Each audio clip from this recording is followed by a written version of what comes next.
Hey Andy, welcome.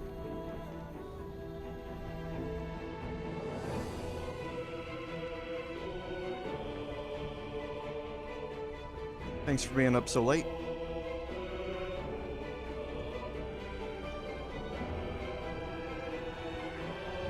Hey David. I hope so. We're gonna start off with the fight, and then we're gonna go get into another one. And then we're going to go get into another one.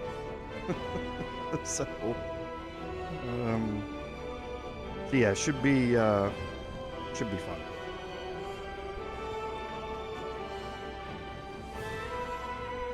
We are going to intersperse in there some cleanup work with some side exploration and that sort of stuff, just to help clear out the rest of Act 3 here as much as we can.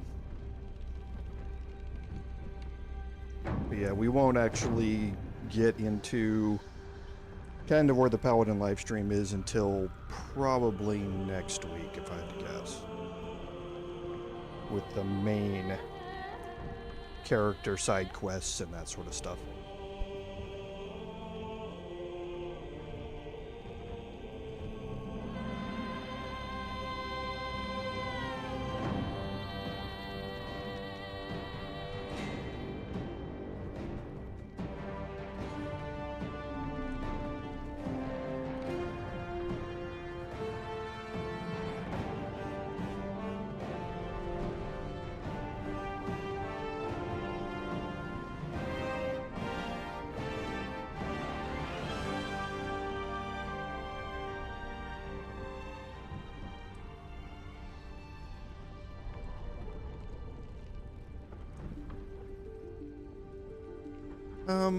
I mean, fairly. I mean, there's obviously a lot less in front of us than there is behind us. This is episode 52. If I had to guess, we're done by 60. If I had to guess.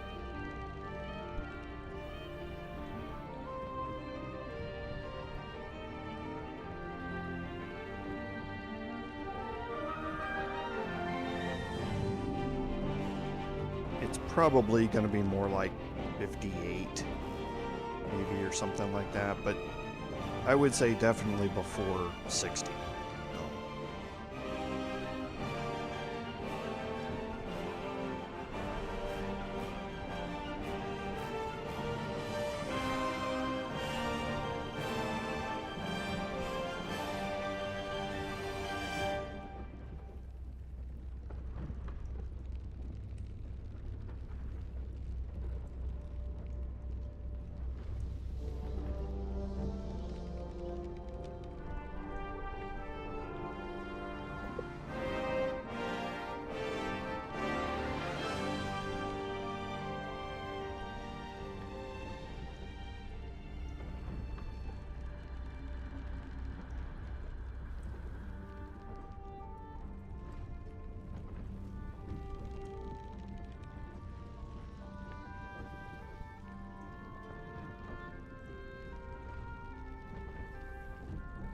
Yeah, I mean, there's a reason I have so many hundreds of hours in it. I'm now well over 1,000. It's it occupies my attention really well. I hope it does for all of you. I'm actually cutting down a lot of the additional content that I did in my personal playthrough. Not content, but just additional things I do on my personal playthrough. Just because you guys don't necessarily need to see me looting everything anymore, and at this point gold is superfluous. I don't really need it to continue on with the rest of this. I certainly don't need camp supplies anymore. So if there are items to be looted and that sort of stuff, and I'll obviously pick those up, but for the most part I'm not doing nearly as much in-depth exploration in my live streams here as I did in my personal playthrough. So yeah, kind of shortening things up a little bit to hopefully keep everybody entertained a little more.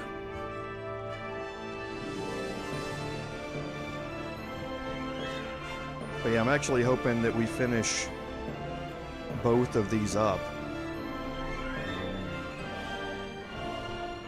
here coming up in September, because I really want to be able to branch out a little depending upon game releases come down the end of the year.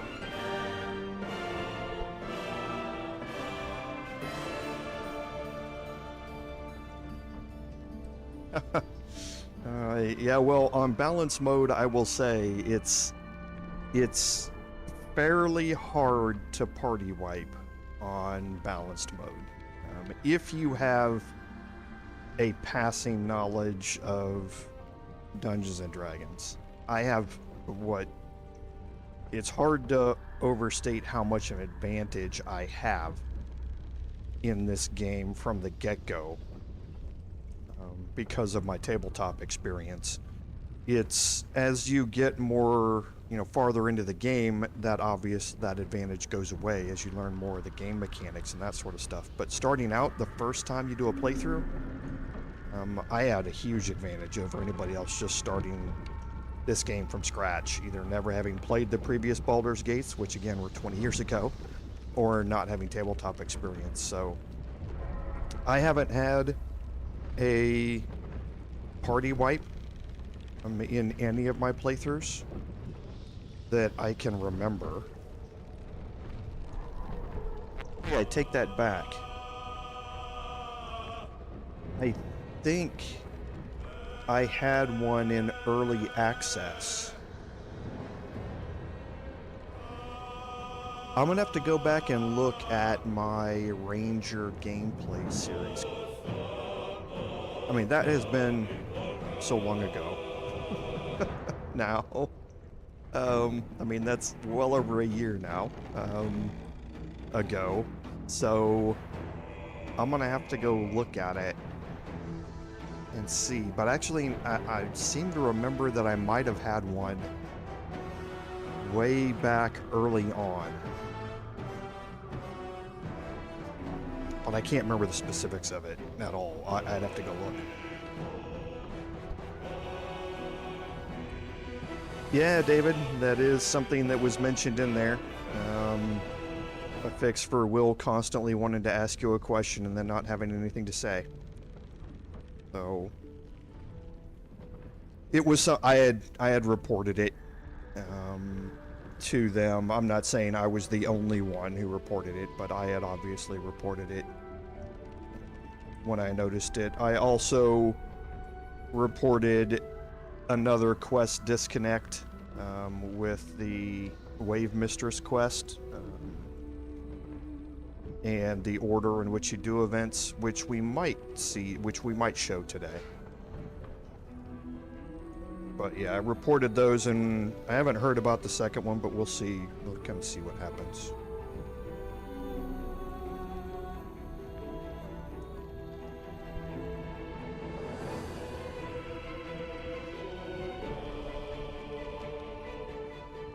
Oh, well, thanks, Andy. I mean, that's the goal.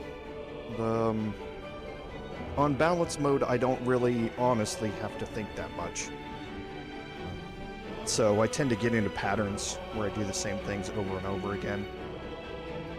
And I don't use the full retinue of spells that I have. And I haven't brewed any, well, I may think I brewed one potion or elixir. I just don't need it in balance mode. You're going to see more of that as we start getting through more in the honor mode playthrough. Act 1, I know it so well, and I know the mechanics so well that I haven't had to really rely on a whole lot. But Act 2 and definitely Act 3, that's not going to be the case. You can get very inventive to make some of the fights a lot easier, and you're going to see some of that when we start getting into the Githyanki Crush. You're going to see some of the expanded capabilities that some of the characters have. because some of those fights can get overwhelming if you're not prepared for them. I'm not the type to do the extensive 2.5 minutes worth of buffing up beforehand type of stuff. I tend not to do that on any of my playthroughs, like you see in some of the videos.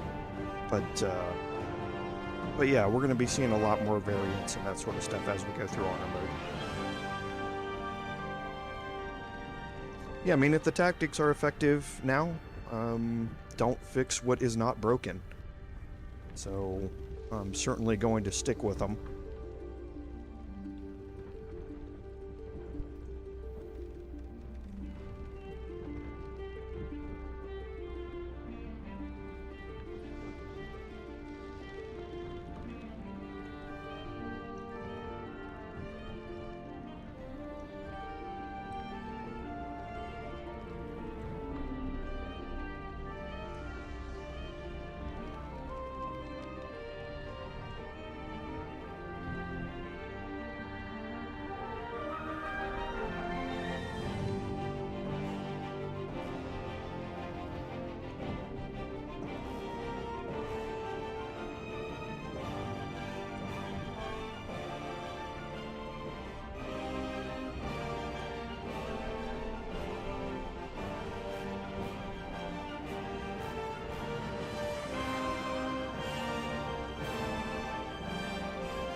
No worries. Thanks, Indy. I know it's late over there. I appreciate you being here.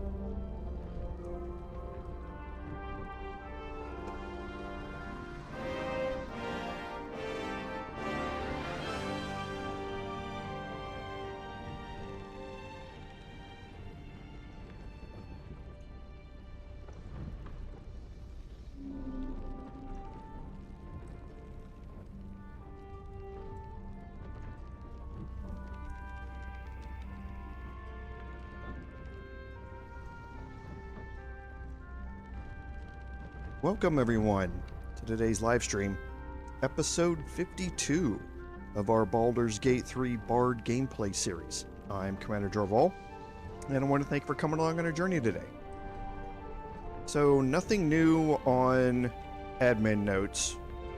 Just as a reminder, we started talking about the update that Larian gave about patch 7 last week with the video that I put out on the Bard playthrough, and we covered it in the 2 subsequent playthroughs after that. So if you did miss that, go back and watch the intros and admin notes to those and you'll catch up on it. No need to discuss them again this week. So on our recap, at the end of last week's video, because it was not a live stream, we ended right at the start of the Bhaal Temple, while we are trying to acquire Dribbles the Clown's head. And there's a very special encounter here that I wanted to highlight a way to do it, and that's where we're going to jump right in here today with a big fight.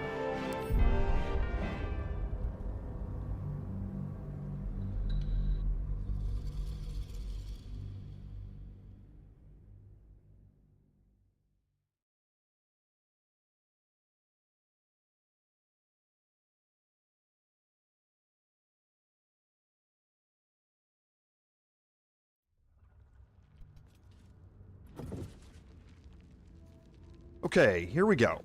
And I briefly discussed this room last week, but we're going to go over it really quickly as a refresh.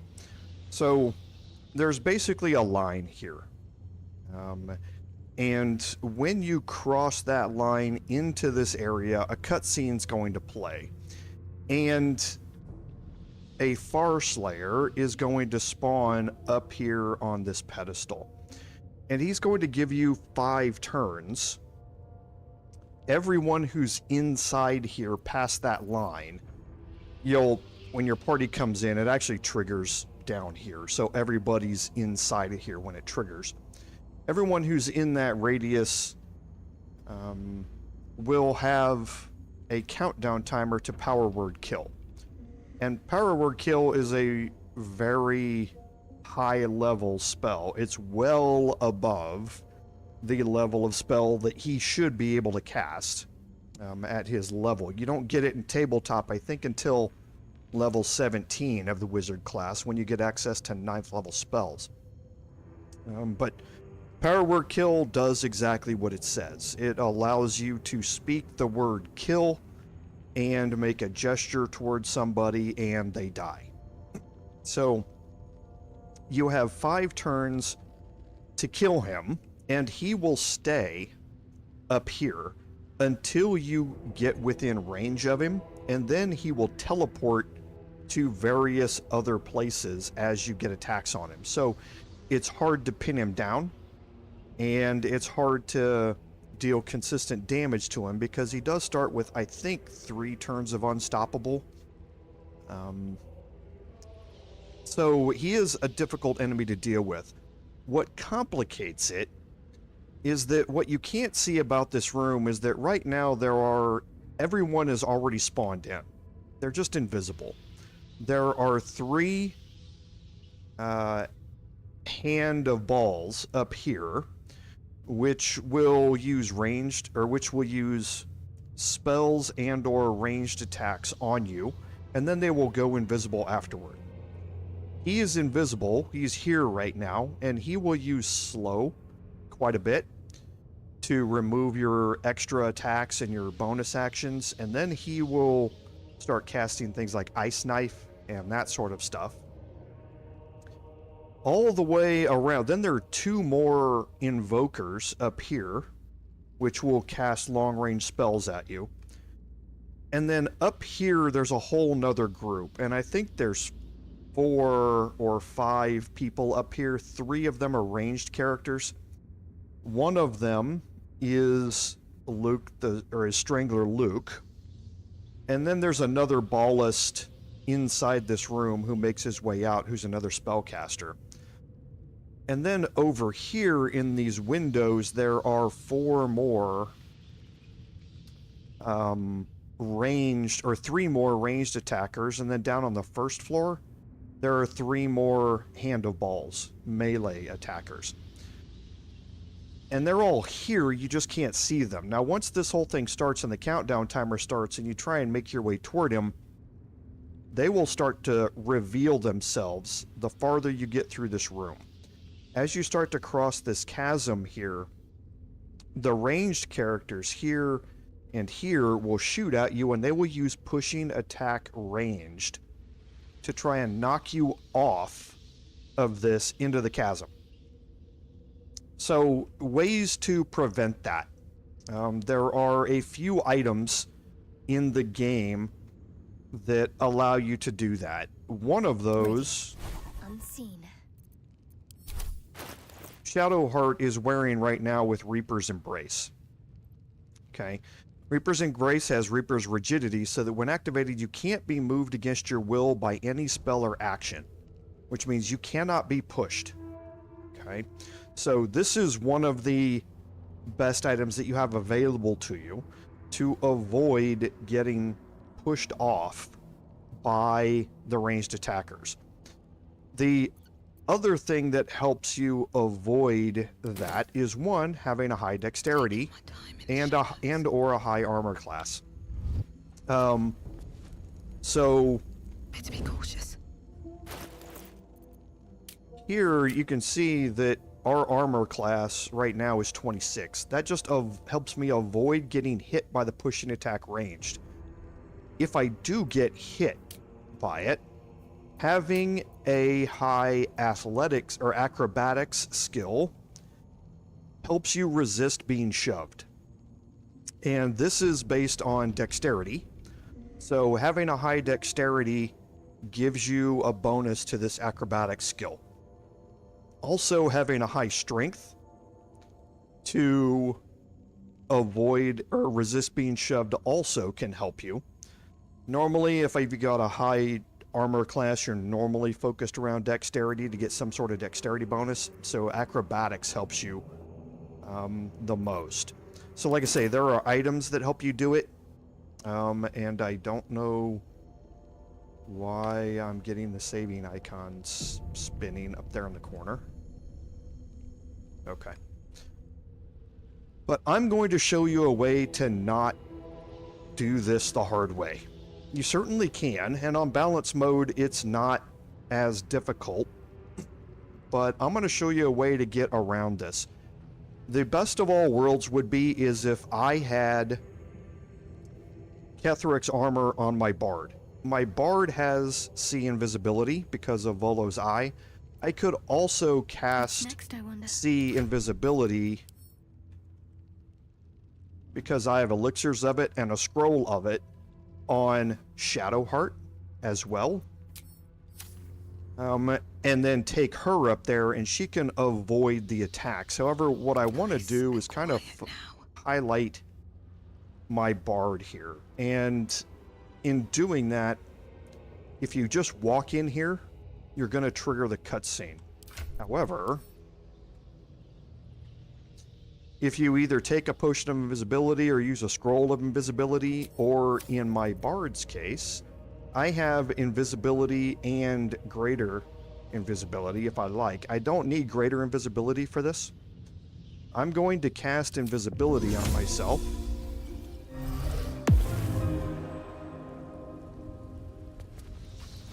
Okay, and now I'm going to walk out here. There's a perception check, which I don't care about. I'm going to fly up here. Okay. Now I'm going to watch my timer. I'm down to 8 turns.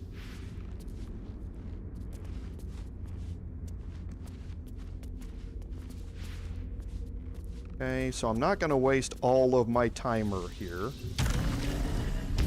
There's the third one. I did get it right at the end. And there he is.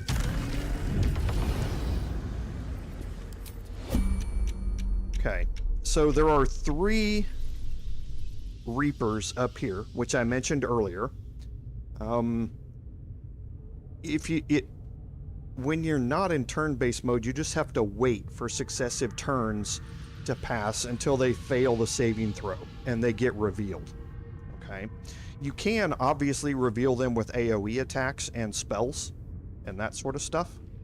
I just prefer not to waste anything right now, and I prefer to leave them up there and not get into combat with them until I want to. I want to kind of break this combat apart.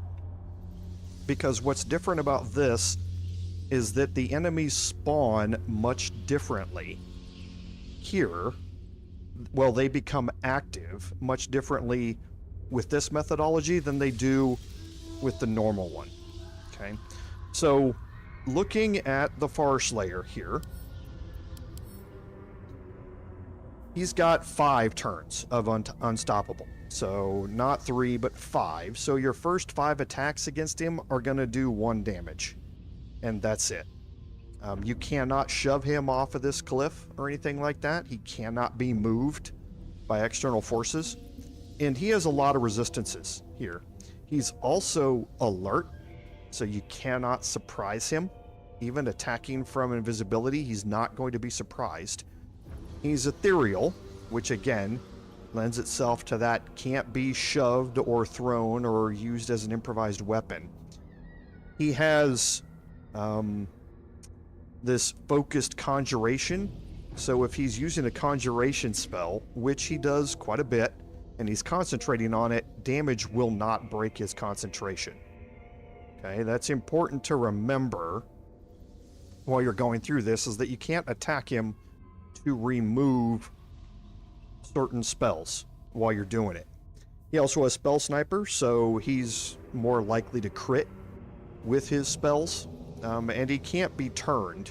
Well, he can. He's just got advantage on the saving throw against it because he is undead. Okay, and that's something to remember. He's immune to poison and necrotic damage as well. But you can see his saving throws against spells are really high anyway. So he's more of a deal with him from a melee damage standpoint. He's just going to make that a little bit harder under normal circumstances by teleporting away. But the way we're going to do this, he's going to want to come to us. And that's what we want.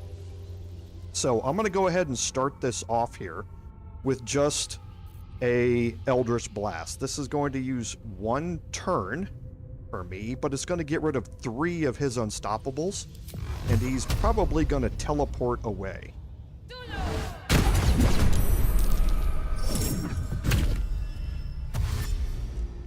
Okay. Now he's going to dash and try and make his way back to me.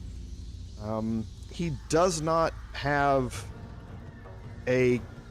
Here's his way to get back up here is this ladder. His only other way is to get is this ladder up. So he's got a ways to get up here towards me. Okay. So I'm now going to kind of break this apart. Like I said, now the key thing here is keeping him alive, actually. You don't want him dying. When he dies, everybody in this room, their bodies despawn. All right? We don't want that to happen. We want their bodies to stay here so that we can loot at least one of them. Most of the rest of them, their loot doesn't matter. None of these Reapers, none of that matters as far as what they're carrying. So, but there is one person in particular that when you kill him, you have to loot his body before you kill the Fire Slayer. Otherwise, his body will despawn and you can't loot it again. All right? So what I'm going to do now is kind of, like I say, break this apart into several groups. I'm going to focus on these 3 right here first, just because I can. So here, there's no detection cones anywhere near me.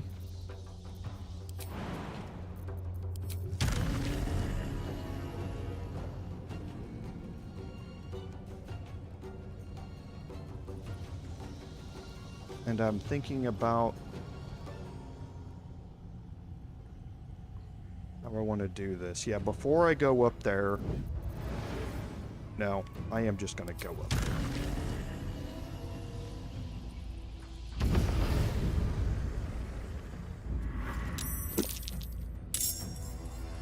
Okay, and that's going to bring them into this fight. I don't really care as much.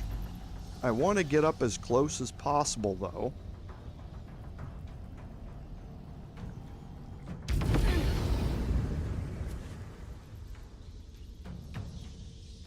They're under Sanctuary, so I can't hit them directly anyway.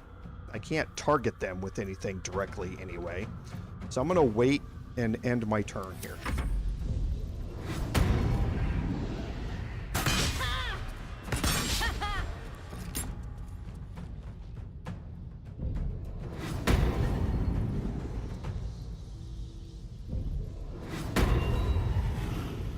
Okay, so we had 2 of them that passed their saving throws against the reveal ability of Volo's Eye, but 1 of them did not. Okay, and he is going to hopefully have a problem here.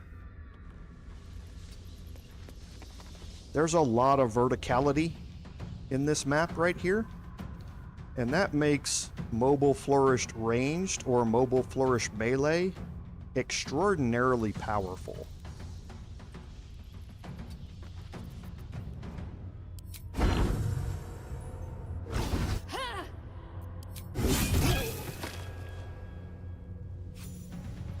Wouldn't want to be.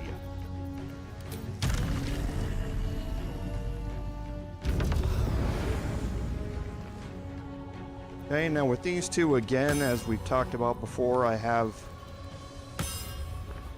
my ping ability here, so I know kind of where they are.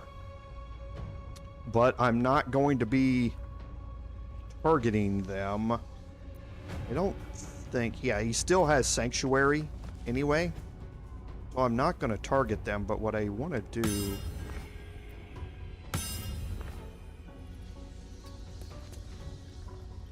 is try and get them threatened while I'm up here. And if they use Their arrows of fire, they damage themselves. I'll take the opportunity attack here.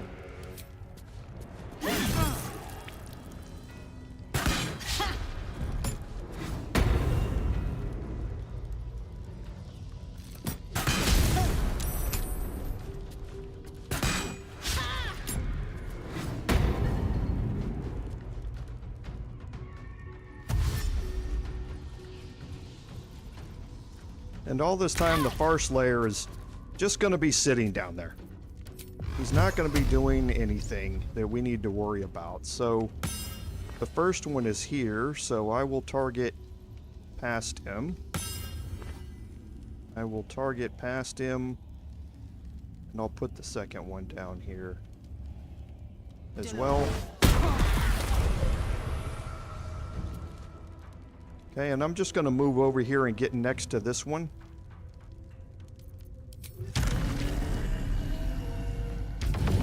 Keep him threatened.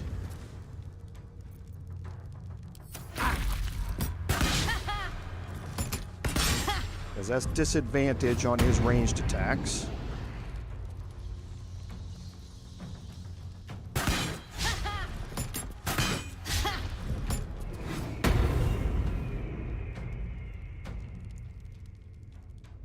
And the Farslayer is just going to stay down there. So now again,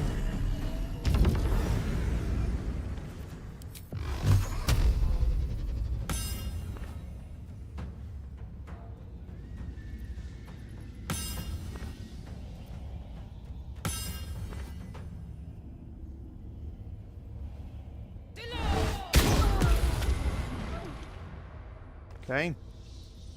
So took a beating there. And he's already threatened, but I'll stay next to him.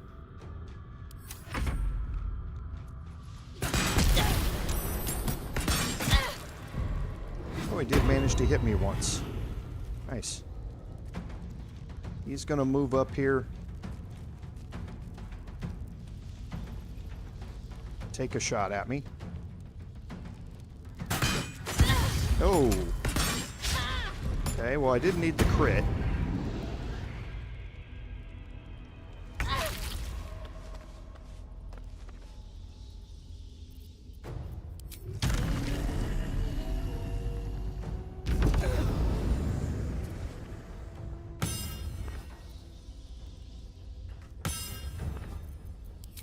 Okay. So let's see if we can end him.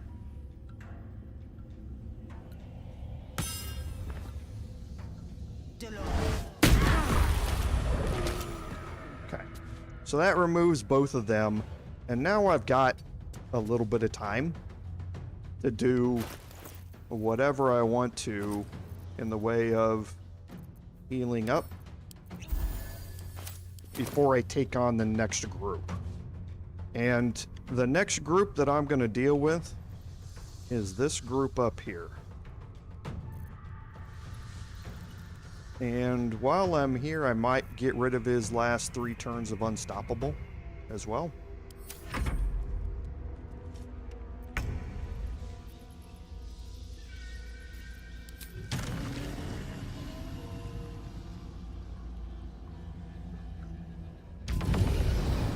Let's see if I can target him. Can't. He's too close. Yeah, I'll have to get over here.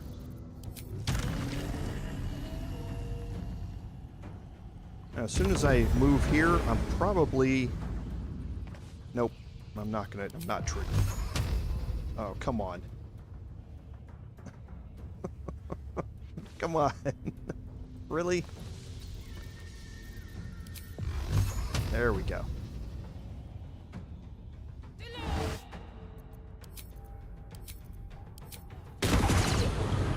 So now his Unstoppable is completely gone, and he's able to be damaged. Again, I just don't want to kill him.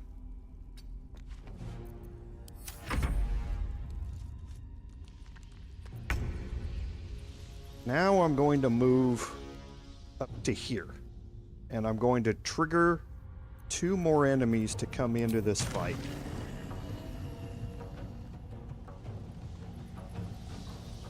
Okay. Actually, I'm going to try and not trigger them yet, since I can't get up there. Oh, I can.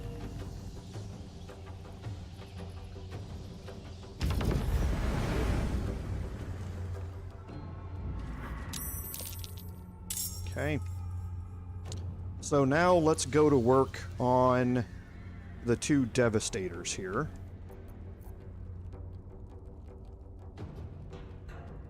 And kind of a shame. My movement was, I would prefer to be behind them, so then I can yeet them off of here. But I don't think it's going to matter all that much. We'll just go ahead and start off with some regular attacks here.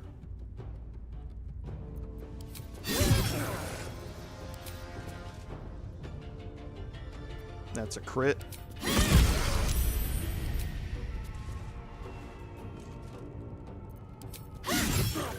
That worked out really well.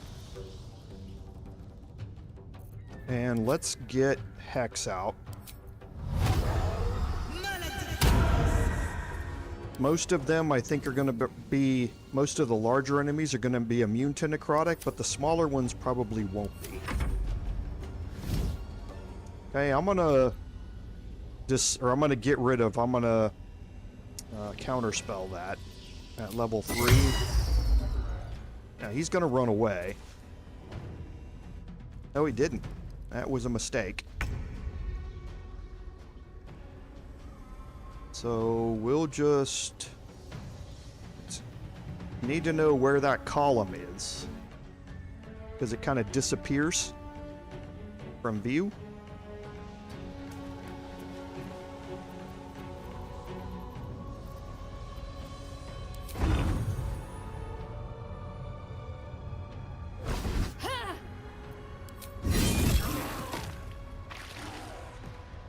Okay. And he's got 2 hit points left. So that will end that. Alright, now we're going to bring in the next group. Now this next group is going to be a little different in that, like I say, I think there's 4 that spawn up here. 3 ranged enemies and Strangler Luke. And then 1 more Invoker, I think, that spawns over here. So to do that,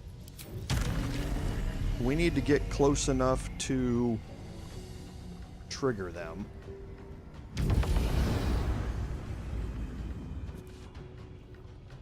And you can do it by moving down here. I'm going to try and do it a little differently.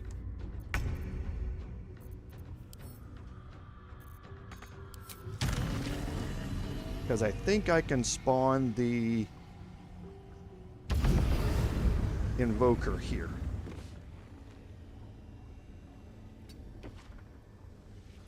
Okay, he doesn't even know that I'm here. And that's going to be a problem for him.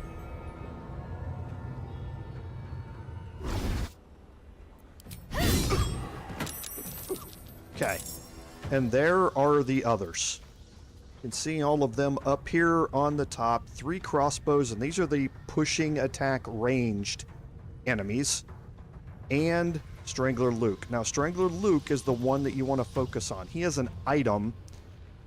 We don't need it here in this playthrough, but it's incredibly valuable.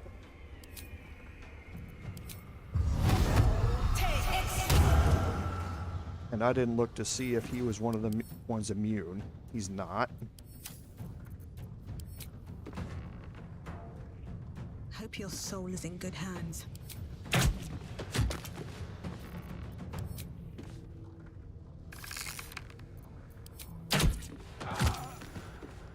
Okay.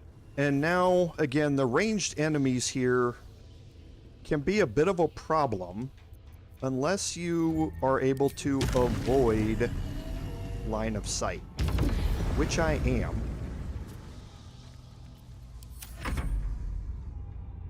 Oh, they were surprised. I didn't notice that. Okay, so now I'm going to give up X. And I'm going to apply Hunger of Hadar. Strangler Luke is going to come down here, and I'm hoping I trigger another group here.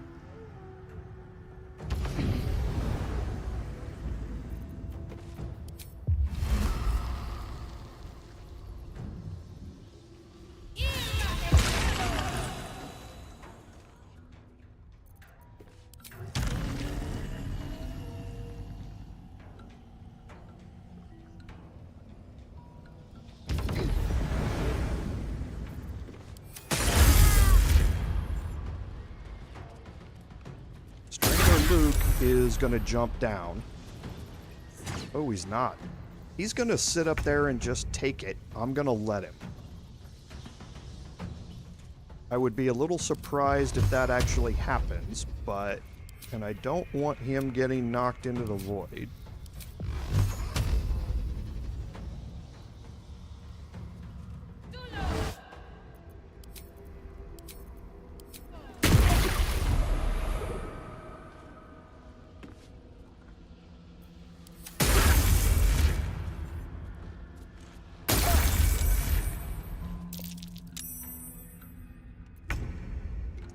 Okay, well, if they're just going to sit up there and take it, I'm going to let them.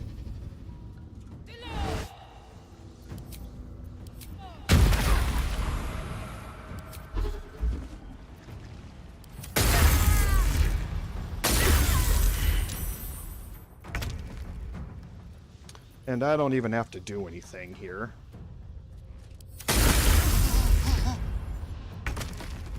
Okay, so I'm going to end Hunger of Hadar, and I'm going to make my way over here to this rooftop.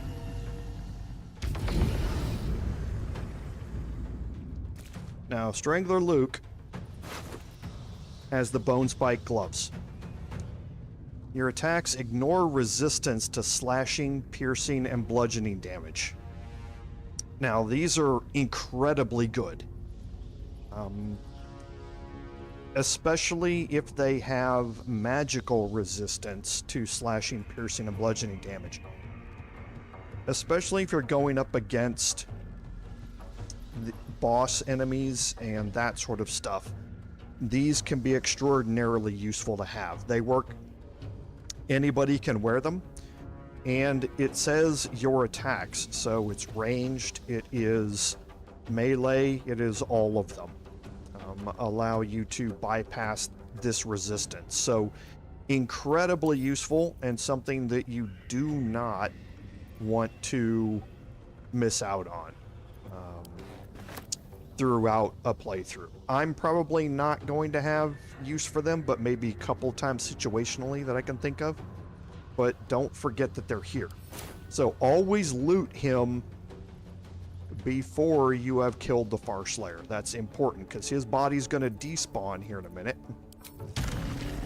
I'm just going to move down here as far as I can. Hopefully now that I'm here, he will start making his way back this way, but if he stays over there, I'm perfectly happy to leave him over there.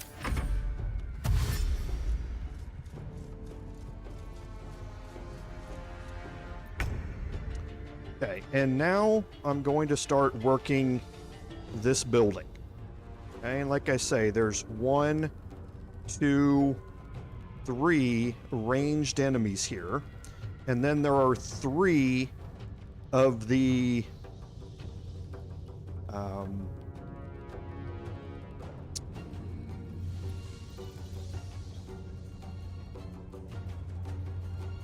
okay. Can't show them, but 3 of the melee enemies, the Hand of Balls or whatever they're called, down here as well that are going to spawn, but they're on the lower floor.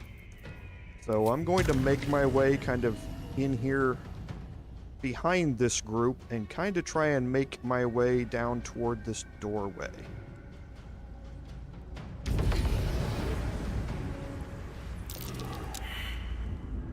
Okay.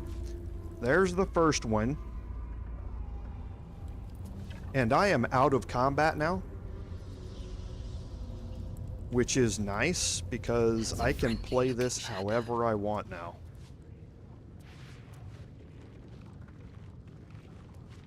Okay, there's 2. There's the third.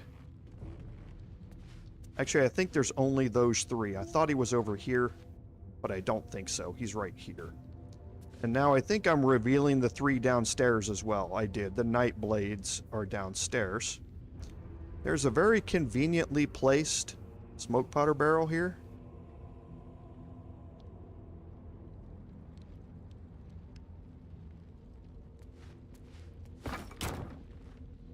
Should mind my step.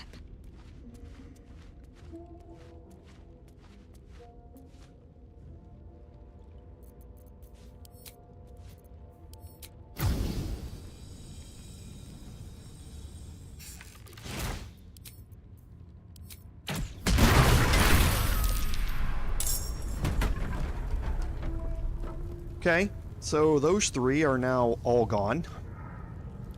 And I am still not in combat. For careful footwork. This is like this is ninja-like stuff that we're pulling off here.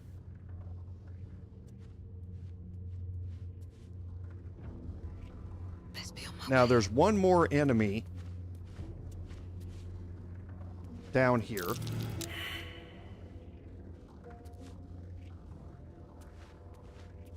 And I want to be careful as I move.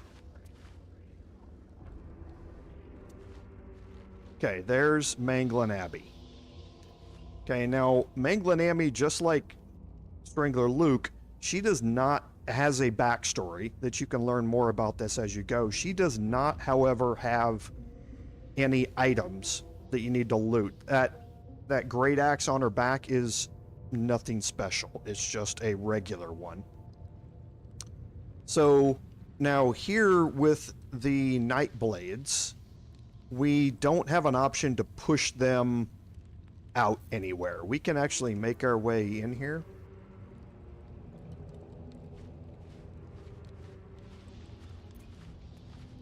And you can see, and you'll see that no matter where I decide to do that, they don't make it through any of the windows. They're just too small. So these you can fight basically with a choke point, which is what I'm going to do. I'm going to trigger this combat, and then I'm going to move up the stairs here. Maybe I'll get a surprise round. Maybe I won't.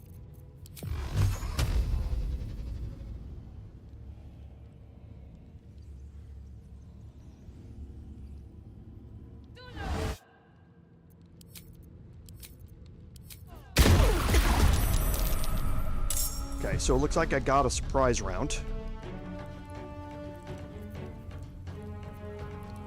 So who's the least hurt down here?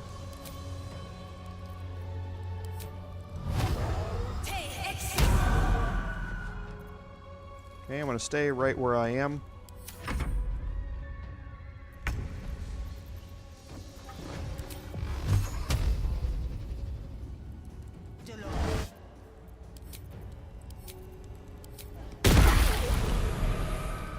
Okay, and now let's make our way up top here.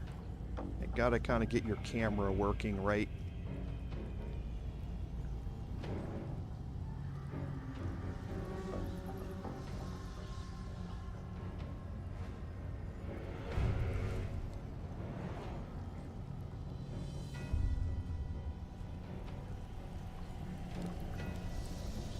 Okay. I'll just do it in multiple steps then.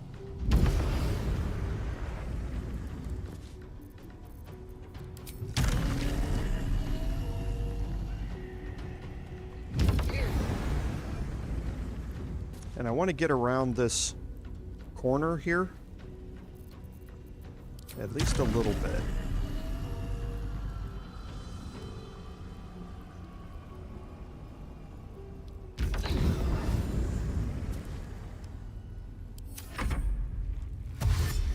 Everybody's gonna dash toward me.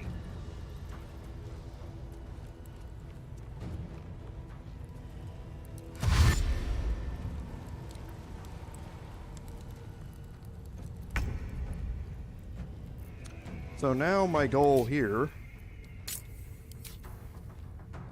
is to try and keep everybody kind of managed. Sure.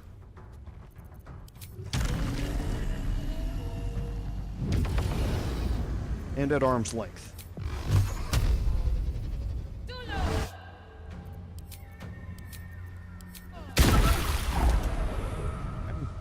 And then, thanks to all of the verticality in this level, I can maneuver myself around all over the place with Fly. Fly is just overpowered on this level.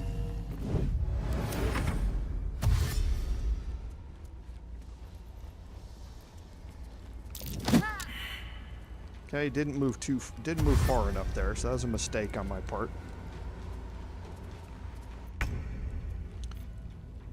Okay, it's not gonna matter though. We're just gonna move away and see if we take a hit or not.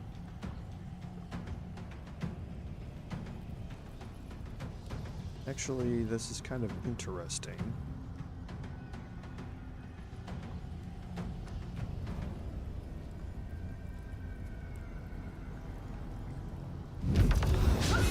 Okay, so she missed.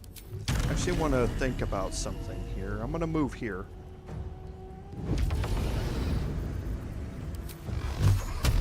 Where will she land? Okay, so she won't fall off.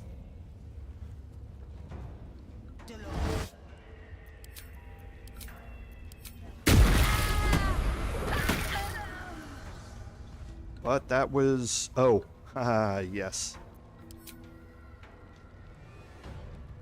Oh, so the game thought she did. So it gave her 31 bludgeoning damage afterward. I think there might have been something else at play there. And now I'm going to try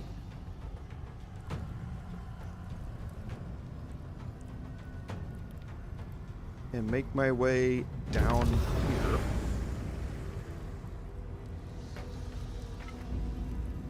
So now they have to come running back towards me.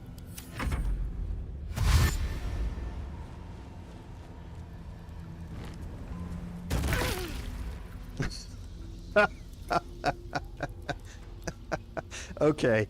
All right. I am happy to see that the pathing in this game is not just detrimental to me as the player character. It's also detrimental to the NPCs in this game, because that was hilarious. Where he jumped and took fall damage enough to kill him. That's just amazing.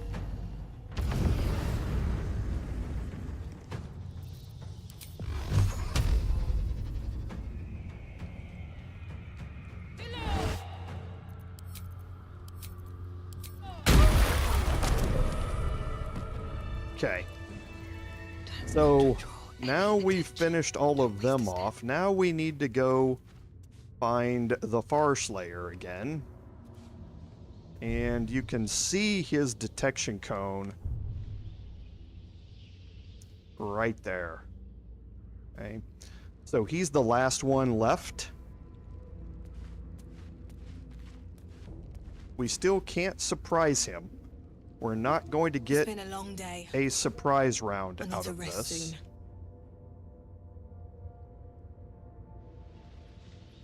I don't think there's any way, there's not, to reach him from up there. So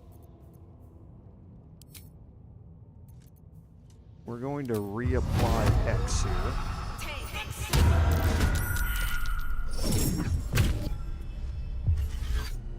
Okay, he's going to cast Slow. So that's a level 3 spell. I've got one counter spell left there, so I'll use it.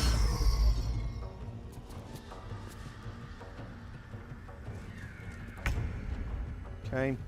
And now here, I'm just going to move in on him. Now he's immune to necrotic damage, so Hex isn't going to do anything.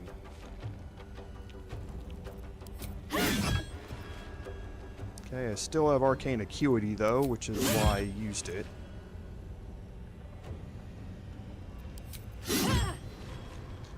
Okay, so now he's got 20 hit points left. Now that this area is completely clear of enemies,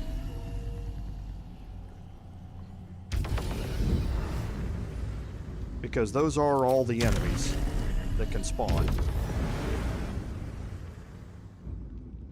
we'll go ahead and bring Will in here.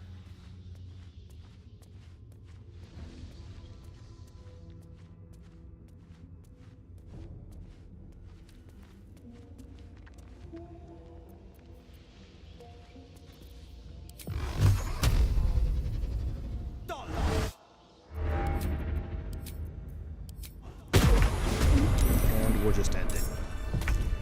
Okay. So that is how to easy mode this. Because the one thing that you noticed out of all of that is that there was no timer. There was no power word kill or anything like that happening. And that's because we attacked him before the cutscene started. Making your way over to him with that 5-turn counter going, like I say, it can be a little rough. So you don't want to get yourself into that situation, honestly, if you don't have to. So we're going to, while we're here, with Shadowheart and Curse. Can't afford to stay idle. With Shadowheart, don't forget that there's something else up here. Okay, we're going to cast Guidance.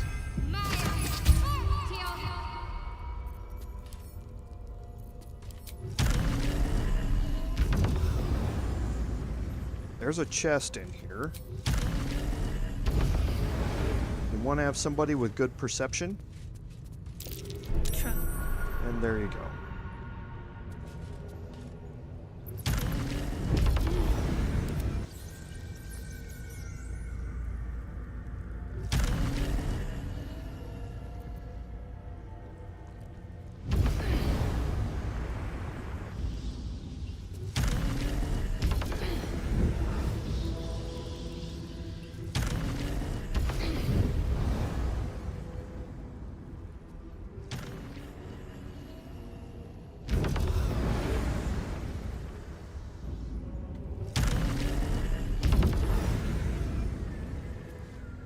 I don't think this is a very high DC, but we will change out our gloves, our pendant, and our ring.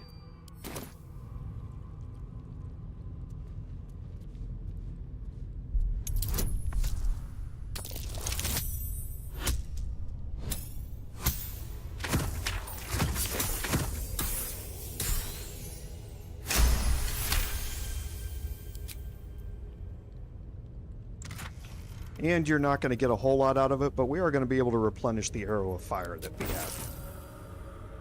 And then there's nothing else up here worth mentioning.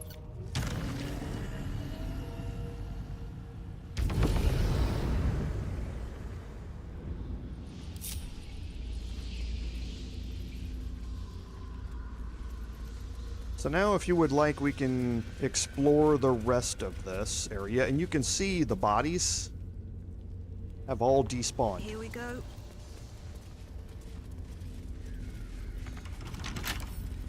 Wonder what's past this. So that's why, and I shouldn't have done that, that got rid of Hex. So that's why you want to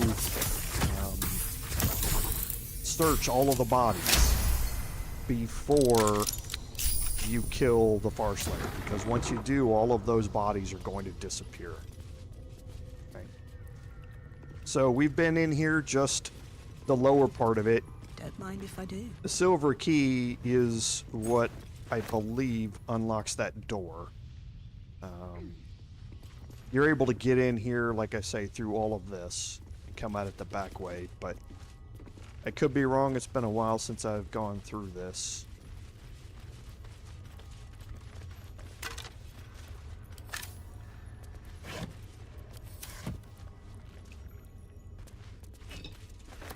Okay, but there is another wooden crate or wooden chest down here.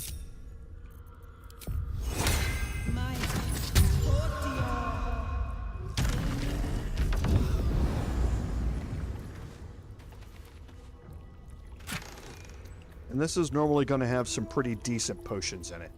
So make sure to pick it up.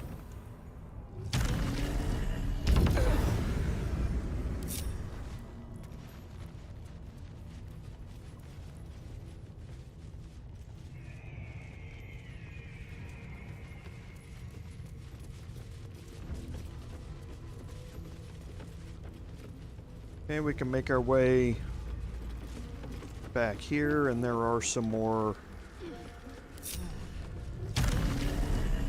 areas that, again, with the verticality that we have with the ability to use fly, it just makes things so much easier to do in the exploration and moving around during this combat.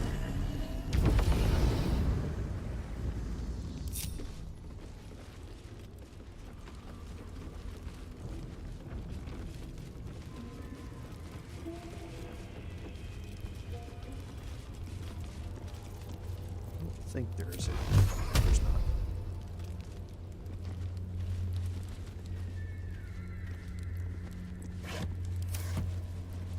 Okay, we'll just do a little searching in here.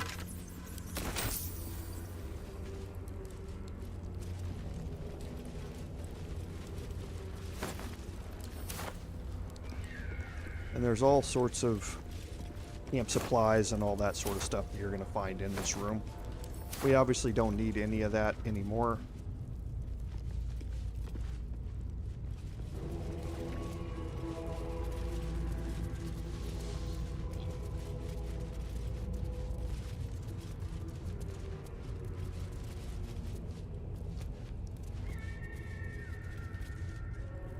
Okay, and we're getting into some spots where we can obviously tell it is a Temple of Bhaal, because there's been a whole lot of murdering happening up here. And again, more clothes, camp supplies, that sort of stuff that you can look at. Look.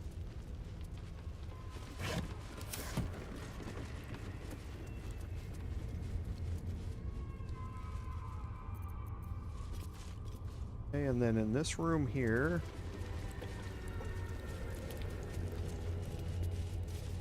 okay, here you have exploits of the Order of Keen Strike. So looking through this, it's just basically a book that talks about the inventive ways in which the Bhaalists have been trying to up themselves, up the ante on murdering other people. It's actually a fascinating read to read through it, but it's fairly disgusting. And then normally a fairly decent potion or two in that crate. Okay, and I think that's it up here. Actually, I haven't clicked on this before. A thrill of fear tingles your spine as you realize that a single mistake will mean that you end up as a hanging target for Bhaalist daggers. Huh, interesting. Okay, some interesting dialogue. So we'll head back down. And we can kind of explore this area over here. I don't think there's much over here.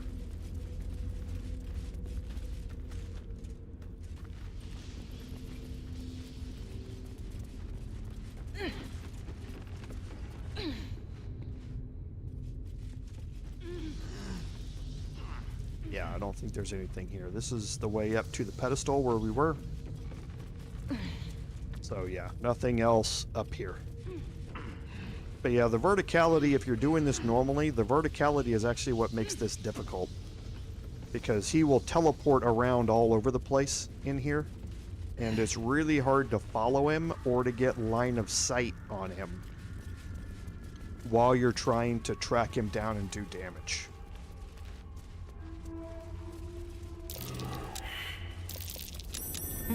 Okay, we'll come back to this here in a second. Some crafting supplies. And here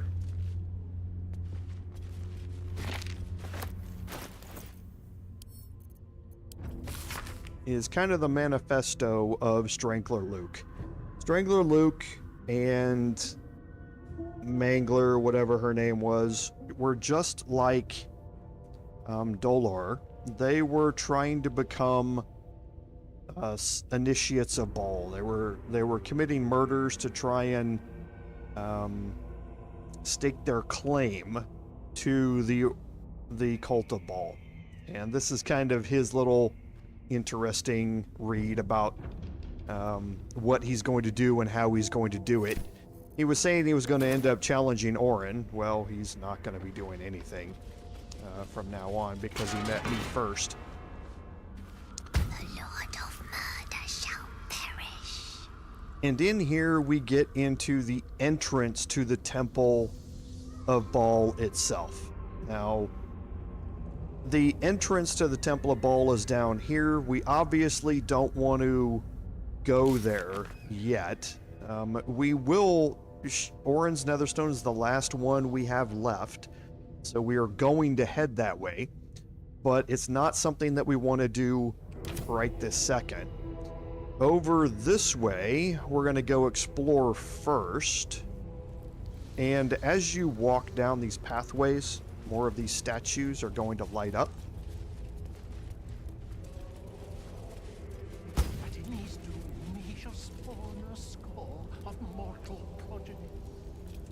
And you're going to learn more about Bhaal and the cult and all of that sort of stuff as you go. Again, like I said, we're going to continue on down this way. And I don't think I've searched this skeleton. Oh, okay. I just noticed him out of the corner of my eye up there. And there's no ladder to get up there, so I was curious. There's some camp supplies here. But the main thing is heading down this way. Now, we're not going to go too far into this.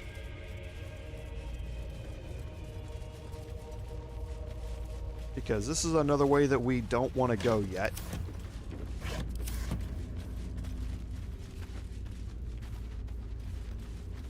Okay, and in here you have a dock. And you're going to get a quick save, which should let you know something. If we come out here and at the end of this dock... Cranium rats.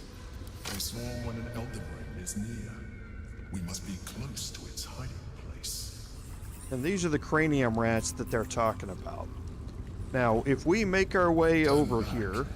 we must have all the netherstones before we approach the brain.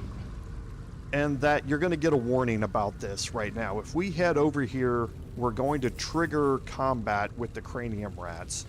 We can. The skiff here is the way that you want to end up going. So we could clear this out now and search the chest over here.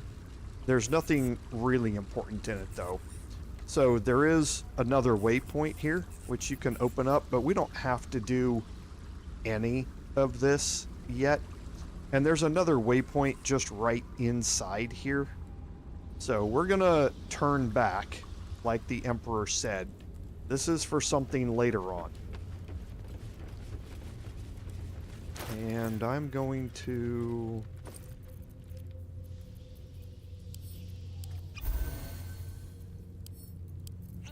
get healed up here. Okay, so we're going to head back up to the top and take the other path.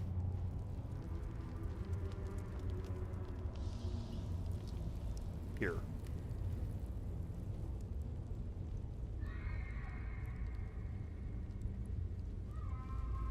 And you don't have to worry about moving slow through here. Through this point, there's nothing in here.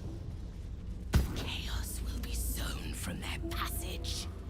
Okay, and here you're going to split again. It doesn't matter which way you go. This is where we're going to end up being, though.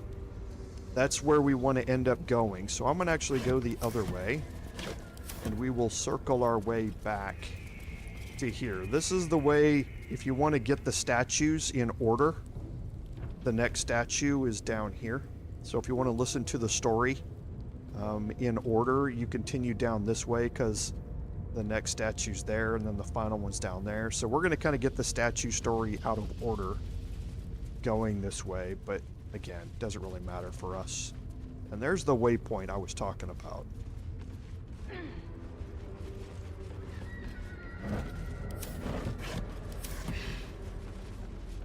So saith the wise Londo.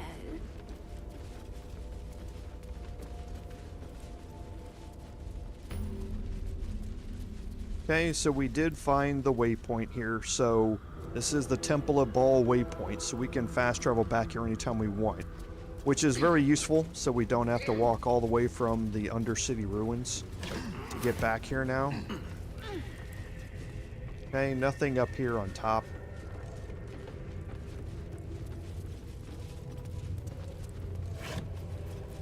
And I don't think there's anything up here. Oh, there is. Nothing really important, though.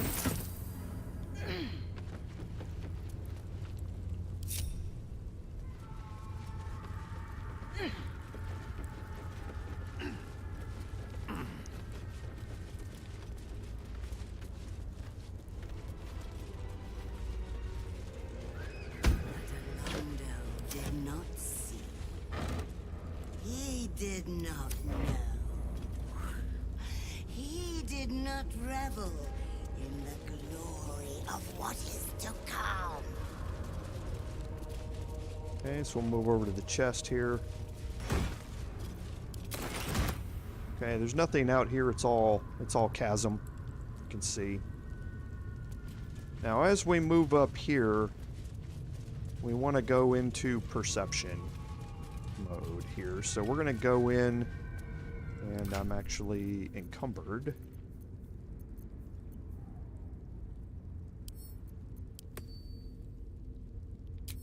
Okay, so we want to break the group apart and go in with Shadowheart. Now again, Shadowheart has a high wisdom skill, but she also has advantage on her perception checks with the Sentinel Shield. And now that I no longer need Reaper's Embrace, I'm going to put the Luminous Armor back on her.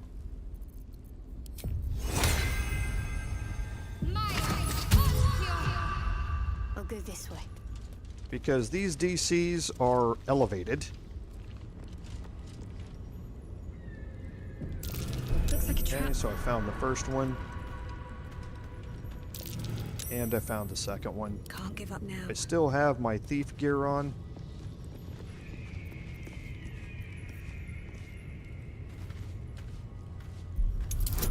The disarm DCs aren't that bad, though. I think the perception DCs are 15.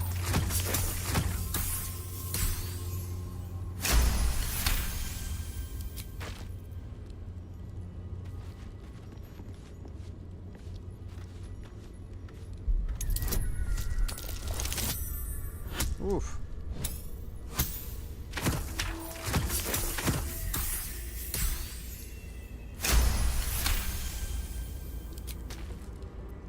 I wonder what the next move is. Then we'll go in with Shadowheart to do some more perception checks. Looks like a trap. Looking ahead.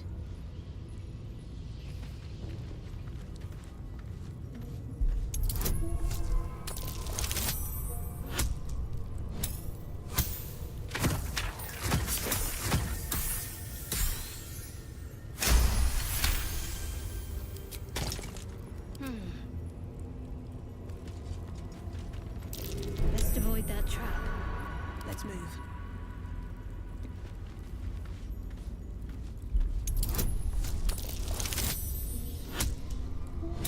And we're just doing this to clear this out now. We could do this later when we come back to deal with Orin, but might as well get rid of it now while we're down here.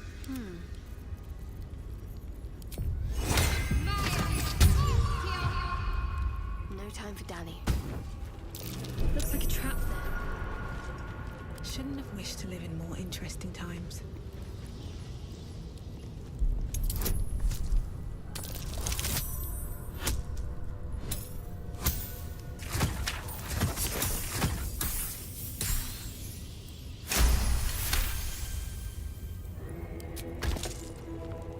What's next, I wonder?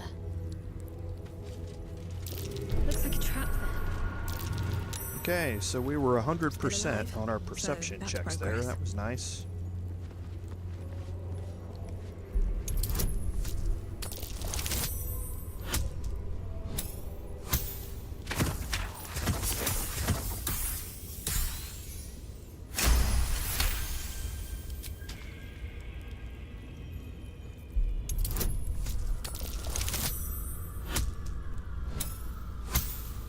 At 20.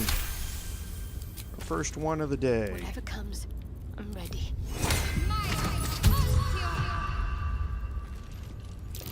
Trap. I've got a long road ahead.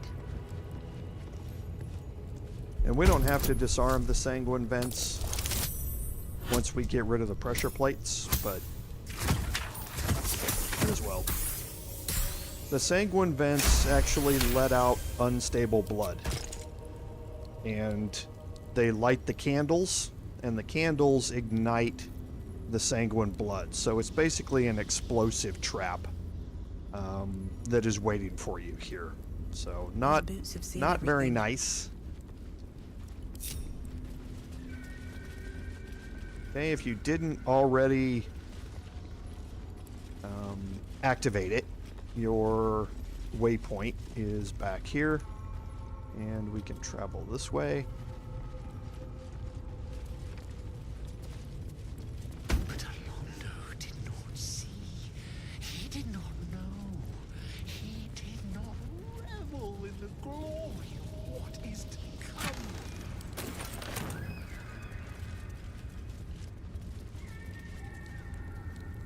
Yeah, nothing else down there.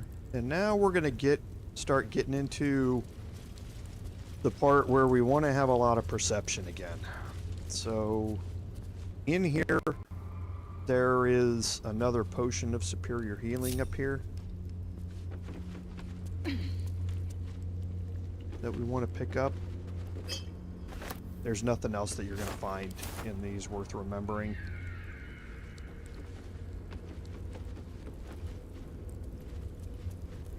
Anything of use? And then down here, just a couple more things.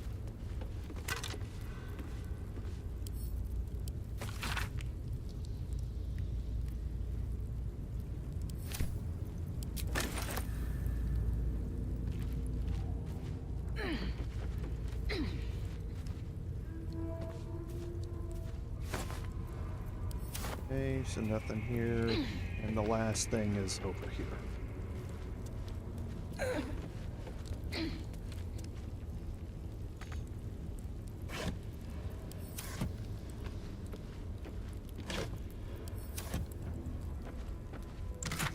Wooden chest here with a silver ingot in it. Don't think there's anything in this crate up here, but I'll check it. No.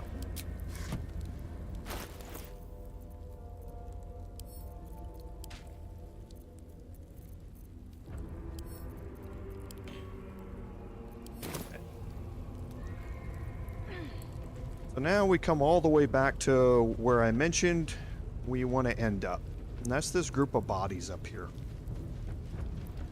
So we're going to group everybody up, and we're going to make our way up here to this platform here. And again, Boots and blades, always sharp. we're going to go in with Shadowheart, and we need to be a little careful I must keep when going. we go up here, and you'll see why here in a second. Don't make a beeline for the wooden chest,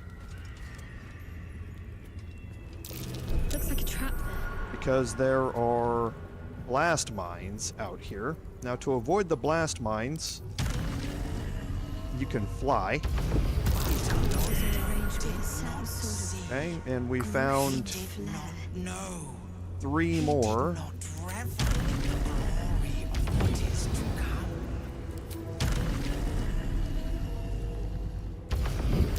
Best avoid that trap. And we found all 5.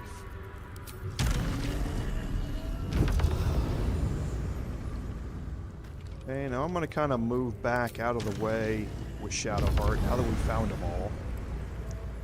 What to do? Because this can get a little tricky. Very well. Now, the thing about disarming these is, and I think that's for the chest. The thing about disarming these, oh, no, we didn't find the one under her. There's no time to waste. Thought we had found them all. We haven't, though. Sharp as ever. Checking things out. Careful. Okay, now we did good. Because these are all DC 15s. So they're harder to find, so I was a little surprised that we got Back home will never believe all this. but one there. The thing about disarming the blast mines is that whichever edge you click on is the way that you approach it. So if I click on the far side of this blast mine over here, my character's going to move through the blast mine to get over here to turn around and disarm it, which is obviously bad. So you want to position yourself so that you walk up to the nearest edge of it and click it. And that can be a little tricky because of the bodies laying on top of the mines. The good thing is that fly can help you kind of get positioned on these. You see, I can't click on this edge of... Oh, there's one little pixel that I can.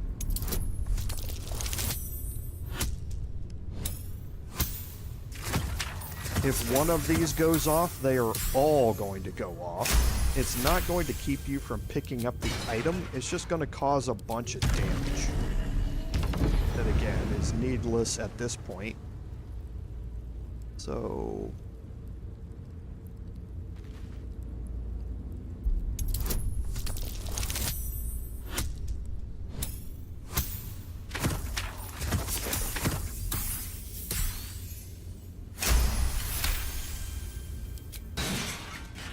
Okay, now these last 3 are always the most tricky to get, especially this one and this one.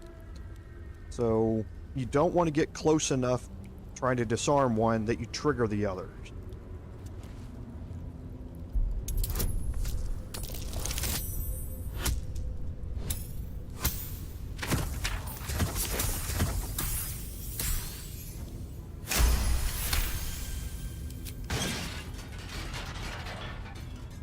And these 2 are especially difficult because, again, if you approach from this way, you get close enough to this one to set it off.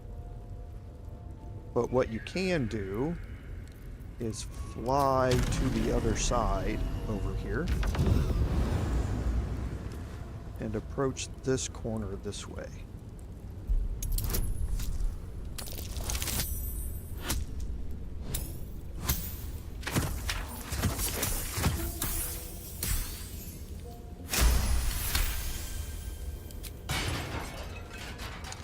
And then the last one, normally you have to approach from this side. Yes, right there.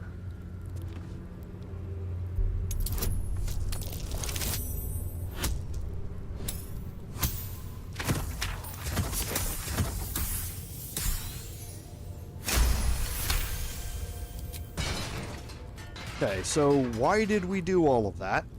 Well, it's pretty simple.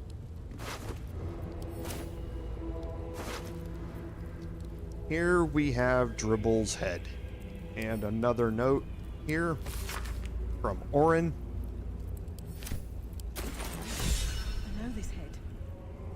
going to get an inspiration back for that. And it's going to continue on the Find Dribbles the Clown quest. So now we have all of Dribbles' body parts. We need to take them to Lucretious. And I need to... Oh, yeah, I don't... It's not that. Never a dull moment. I don't think this chest is trapped. It's not. Okay, just trap this arm kit.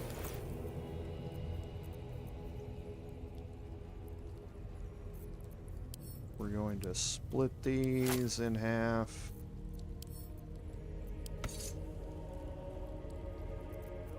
And we will send Dribbles' head to Shadowheart as well. Okay, and now we have Can't slow down. everything that we need. There is this one last little area in here that we can search.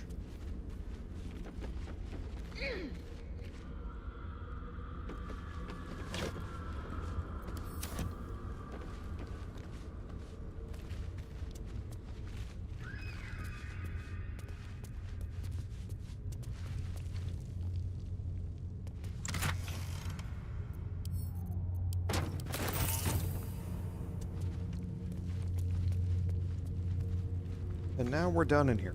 Something good here, I hope.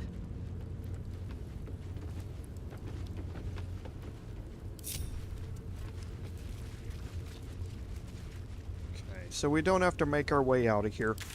Now, to turn this quest in, we need to go to Rivington. It's going to take us to another region, that's fine.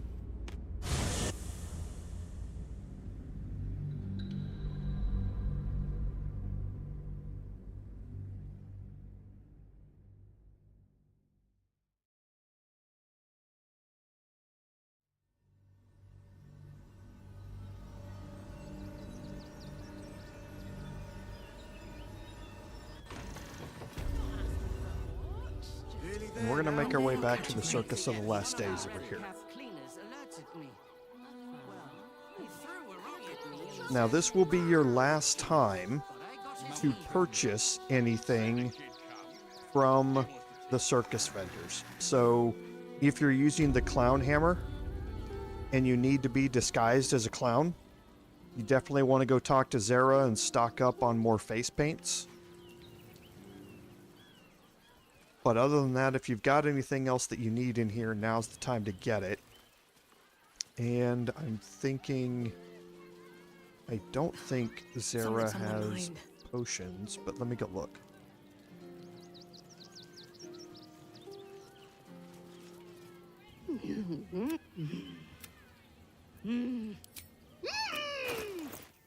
No, she doesn't. Just dyes and... again, the face painting kits, which are necessary to use the clown hammer. So if you need the, if you're making that part of your build, make sure you stock up on those before you turn this in.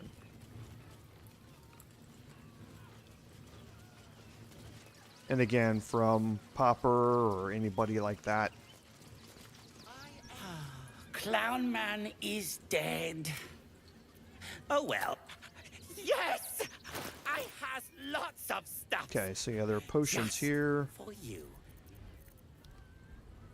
You can always take a potion of speed.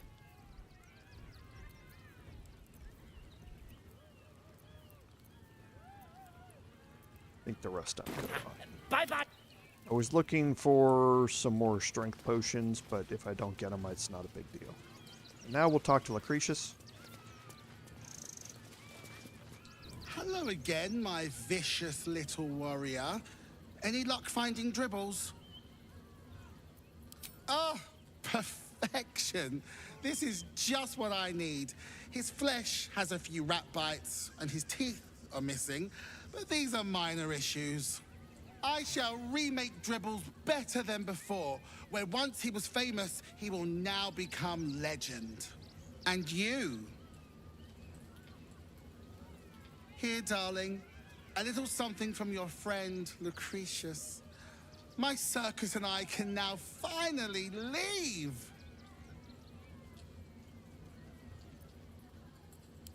called magic, darling.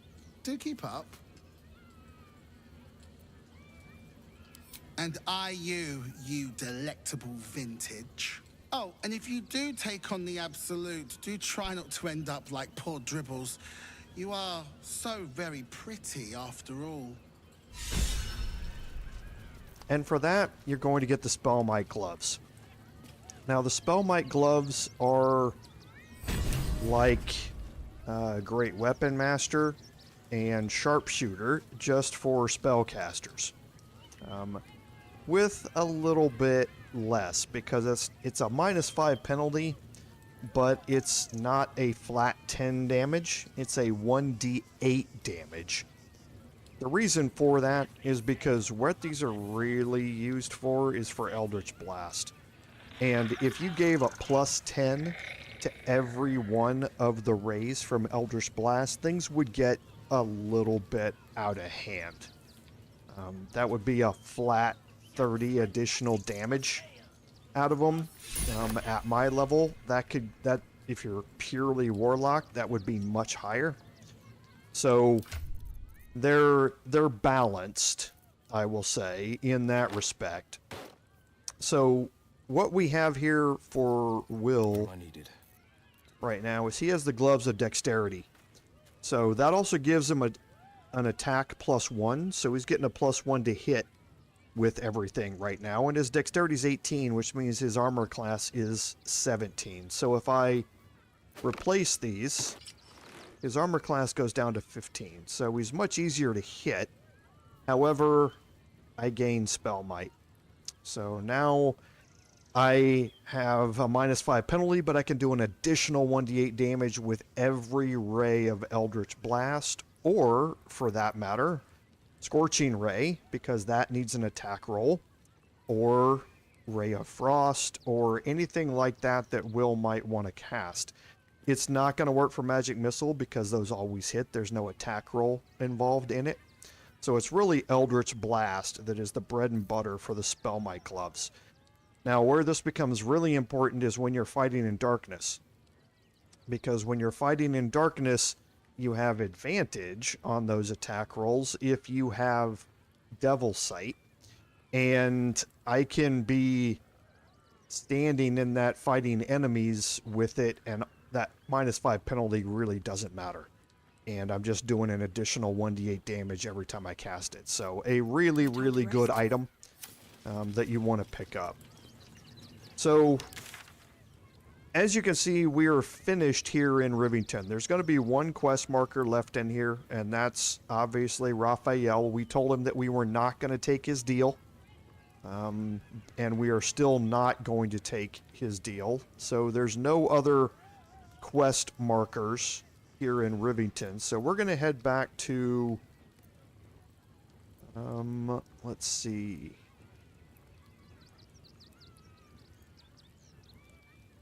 Yeah, how about we go to the lower city center wall? Now, this is going to take a second to load, depending upon your PC, because we're reloading the lower city again, which is very graphics intensive.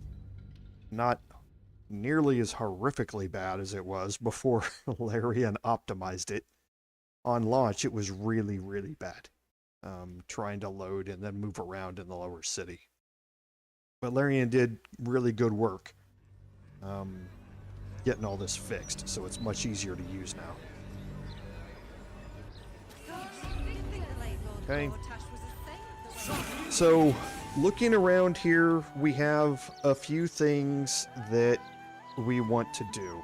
So, we have a quest marker down here for investigate the suspicious toys, which we certainly want to go do. We also have a quest marker up here for finding Cazador's palace. There's also this park area up here. We're relatively close to that, so that's what we're going to go do first here. And like I said, this is the part of the live stream where we're going to be doing a bunch of cleanup work and kind of opening up the rest of Act 3 here. And we're going to start that off by getting into a fight here. We're just going to do it again like I always do in a very controlled way. So the park here you're meant to enter the park from the main entrance here.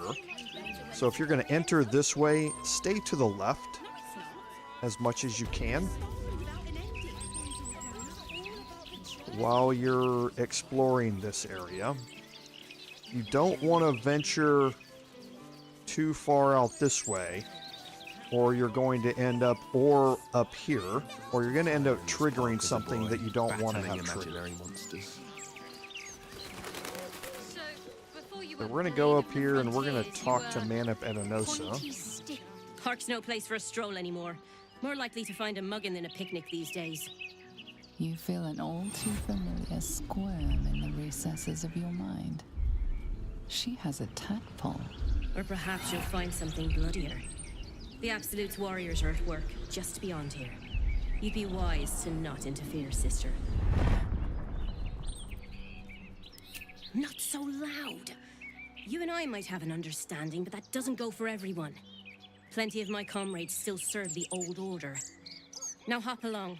When the time's right, the Absolute will tell us to act. Until then, we've got to play it natural. In her name. Okay, so she kind of lets you know that there's something odd happening here in the park. And that is very true. We're just going to walk around the outside here and open this up and do a little bit of exploration. There's not a whole lot to look at in here, but there are a couple of things. Absolute this, end of the world that. These young folks have no idea how good they've got it. And the first one is down here.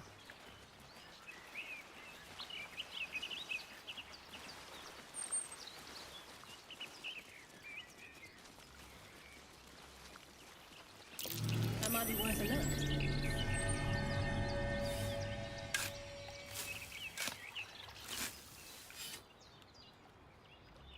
And this dirt mound is normally really good. There are a bunch of crafting supplies and that sort of stuff down here, which, again, we're not all too worried about with this playthrough.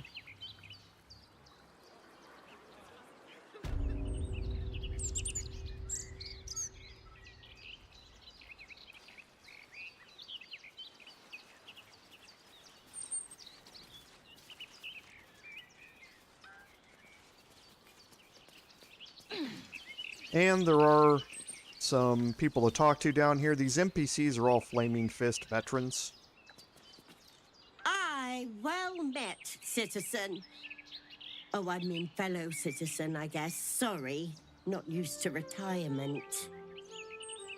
Hey, nothing really interesting about them, per se, other than that they are veterans of the Flaming Fist.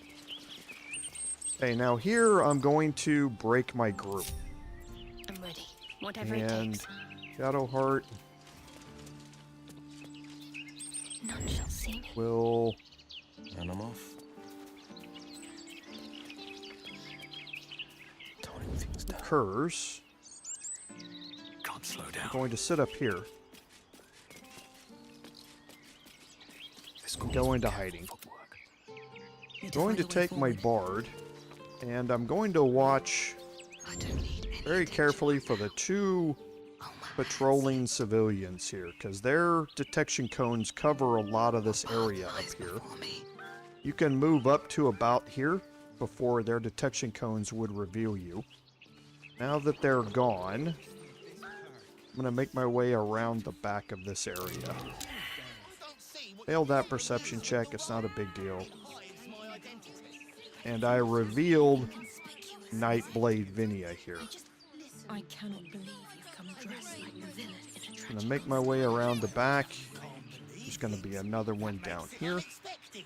Which is good, right?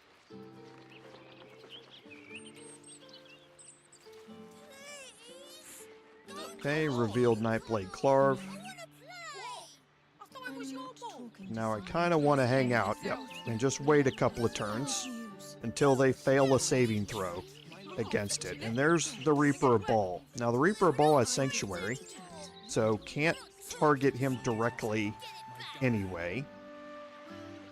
But those are the 3 up here that you need to reveal. And there's one more. This one's very important that you do last. I'm going to make my way back.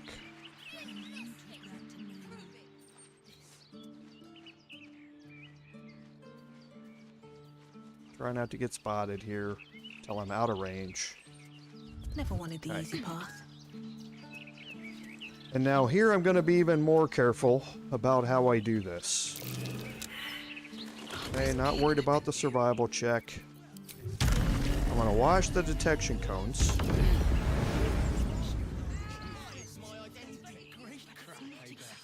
I'm going to make my way right up here. There's the last one. And I want to start off combat against this one. Okay. Now, what's going to happen here is that everybody who's outlined in yellow right now. 1, 2, 3, 4, 5, 6. These are all ballists. And they are going to start trying to kill civilians in the park here. So we're going to try and save as many as we can. Unfortunately, these 2 are in the most danger here. They tend to just cower down and not move. And that's what the death set here, Baldur goes after. When you get close enough, he will move forward and attack them from hiding and kill one of them, and then combat will start. And they will just start trying to kill civilians. So I don't think I've ever done this where I've saved all of the civilians, because unfortunately Eugenie and Wendell here, they don't run. They just sit there, and they tend to get blown up because it's really hard to kill these 4 down here in a single turn, especially since he has Sanctuary. The others, fairly straightforward, but we want to remove Baldur from up here. We want to get him way down here. So to do that, we're going to kind of move here, and we're going to start this off and hope that we roll well on initiative. Now, I'm not going to spend my first attack as my main hand attack with him. He's got 1 turn of Unstoppable, so I want to use something else. So I'm going to use a Pommel Strike to start this off.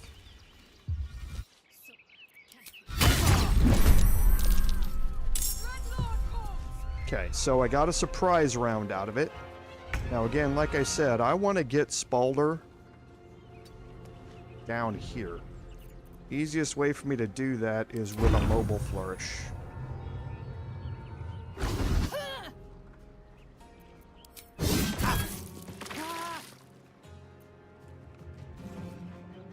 And I forgot to take a short rest, so I'm all out of these actions. So now I want to get down here.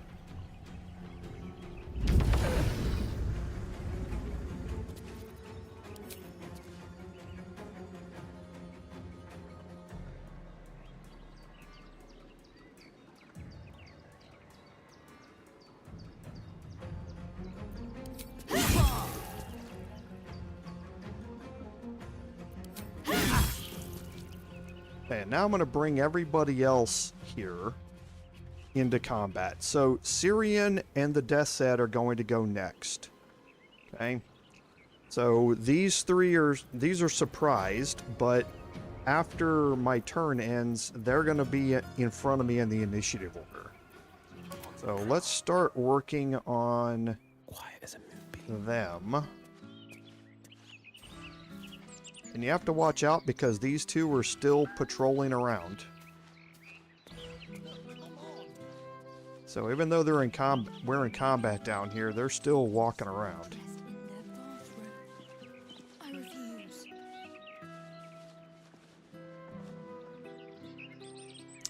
Okay, so for Will with Spell Might, what do we have here? We got big hits with Spellmite, so let's see.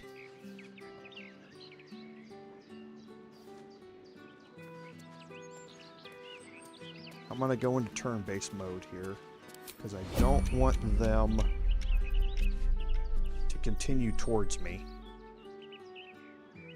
And let's see if we can throw a bunch of damage here against the death set.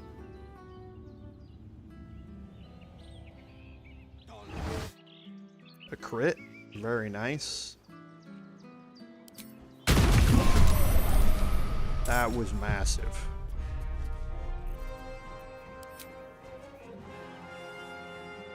That was only 2 hits. I missed with the last one. But yeah, you can see with the crit, it's 2d8 force damage there at the very end of the damage roll from Spellmite. So that's incredibly nice. So now let's look at Shadow. To survive this, need to tread softly. And again, we're not going to move up too far because they're now patrolling again.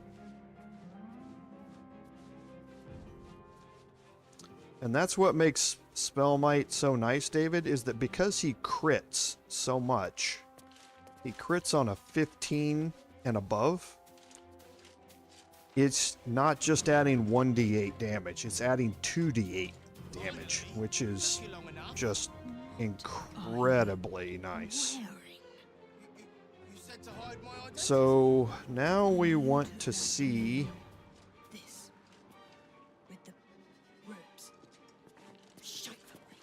if we can deal with Syrian. Now I'm probably not going to be able to kill Syrian this turn.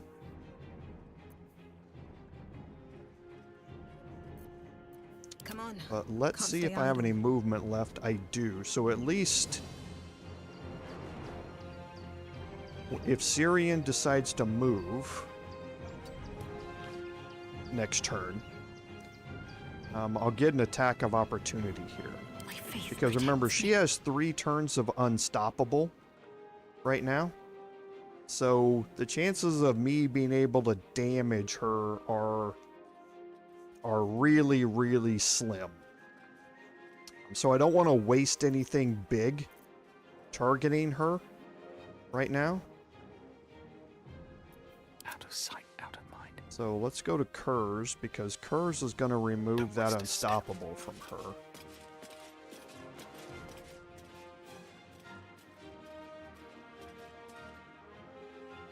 I don't see what your problem is with the robe. It hides my identity. But it's not exactly inconspicuous, is it? I cannot believe you've come dressed like the villain Right in here. a tragicomedy. Well, if you can't believe... Okay, so she has no unstoppable left. Can't afford any mistakes. And now Shadowheart can go in with Flame Strike and get these 2.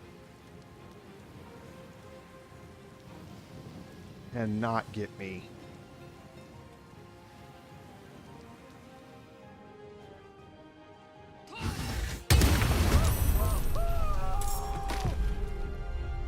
Okay, so now she has 8 stacks of Radiating Orb. So she has a -8 to hit on whatever she's going to end up attacking on her next turn. Let's actually move here.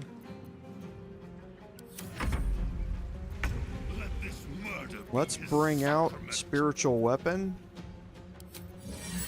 And I'm going to drop it over here so that he's threatened. And I'm going to move up so that this Nightblade is threatened as well. That way they have disadvantage on their ranged attacks. Okay, for Will, I might be able to actually kill Syrian here. So let's use our Quicken spell. So I've got 75% chances to hit with Spellmite. And I rolled 1 crit and a 2nd crit. Will is just OP. That's just all there is. That's just all there is to it, folks. Will is just OP. So, and I still have his action surge left. So, I could throw down again. I just don't know if I have... Actually, I do. I have movement speed.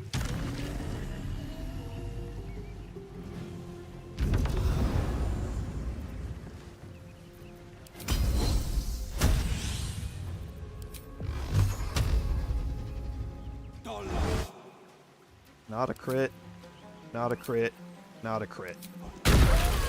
Doesn't matter.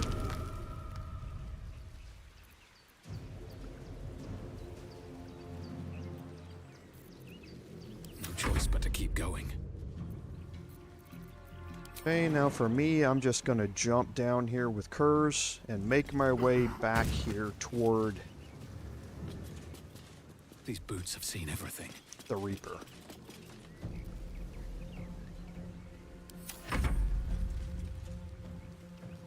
Let's try and lacerate here. Get some bleeding effects, some damage over time. Now me,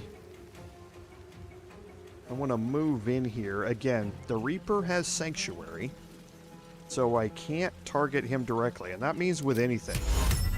This is going to be a cutscene. Keep out of this, Captain. Do not forget who you serve. Of course, I just thought you might need assistance. You feel an all too familiar squirm in the recesses of your mind. The fist has a tadpole, but something's off. Not I. We. And we do not serve. Defective. Very well. Another offering to Bhaal. Okay, so now the Manup is going to join the fight on your side. The other Flaming Fist that are in the park are also going to join on your side during this. So I'm actually going to move over here. Another step forward. I want Manup Edenosa to die, actually. So let me actually move back here.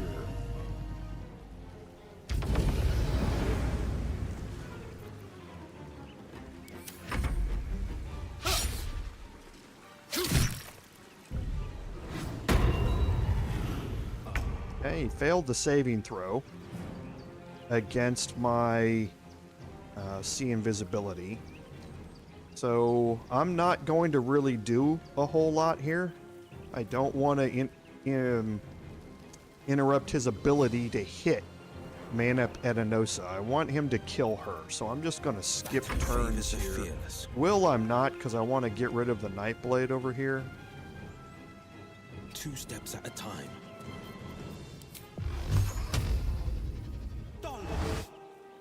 Not a crit. There's a crit. Not a crit. It's just so, it just hits so hard. I mean, it just, even without a crit, you know, we're doing,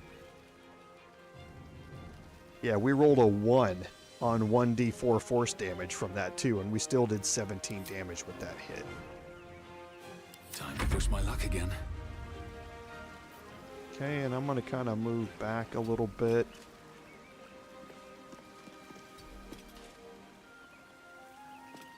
Trying to just get in a location where if he does move toward me, it procs Sentinel.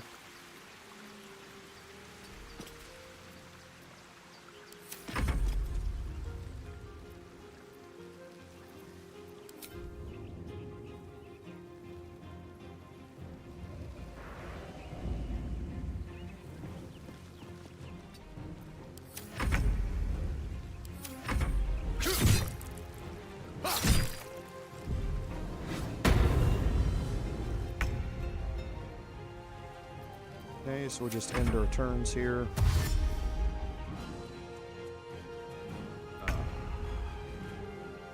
Where do I go from here?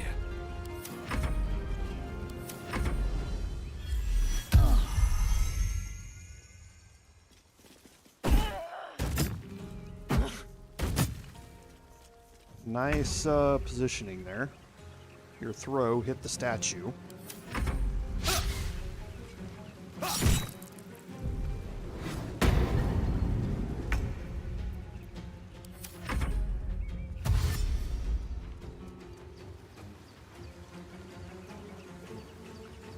He's gonna do his detect invisibility thing.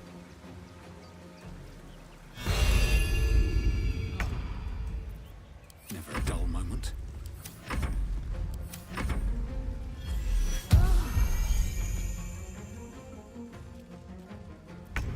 I did a little too well killing everybody. Normally everybody tends to go after the Manip when she shows up. So he moved within reach of me. So he's probably going to attack me here. So I'm going to take my opportunity attack here on Sentinel, because I'm not sure if we're going to be able to kill the Manip or not. Actually, I won't. I'll let him. Yeah, I'll let him go. He's moving out of my reach. So he went after me instead.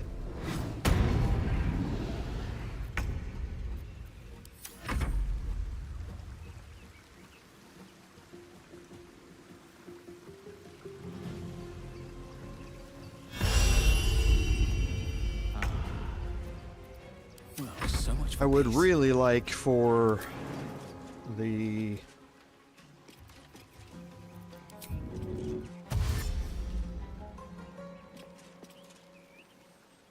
Don't waste a step.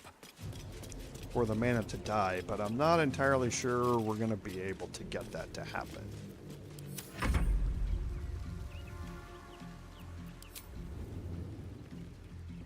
We'll move all of our targets out of the way.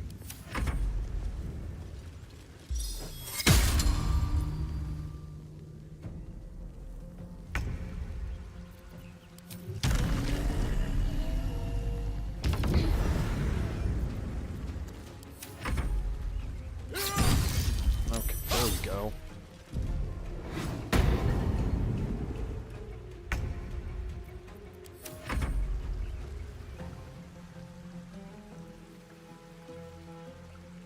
If the Manip hits him, she has the ability to actually one-turn him. Another fight. Let's go. Because she hits pretty hard. But she has to find him first.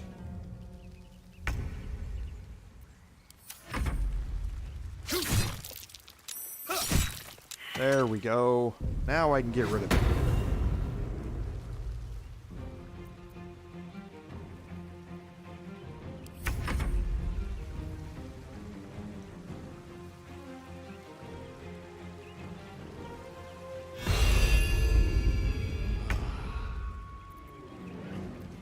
So now a couple of different ways we can do this. There's the ping.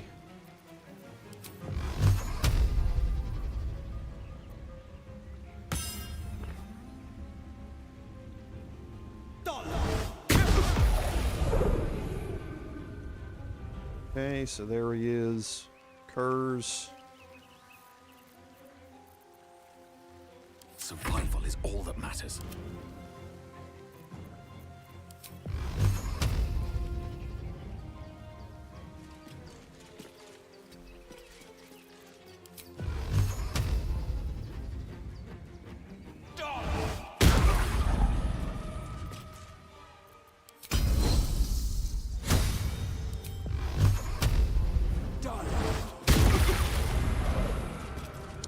What's he got? 1 hit point left?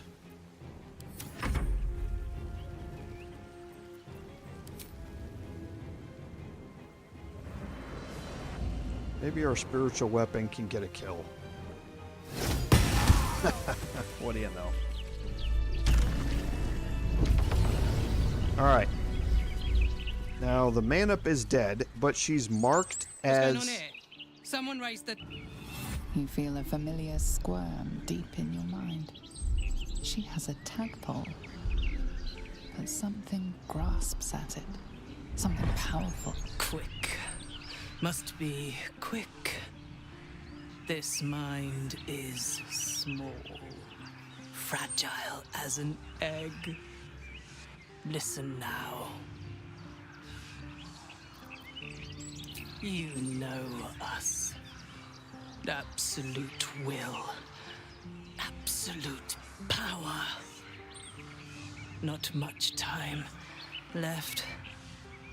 This mind cannot bear us. Turns to liquid. Listen close. We learn. We grow. Loosen our clumsy bindings. Aid us, necromancer dead. Tyrant fallen. Only changeling remains. Kill her. You have a place in my grand design. So many of them. They love me. Okay, so now what you want to do is group everybody up. This fist is going to come up here and sit next to the mana. Okay, now when you cast darkness here, which is what I'm going to do, you do not want to cast this on her, but you do not want to cast it here.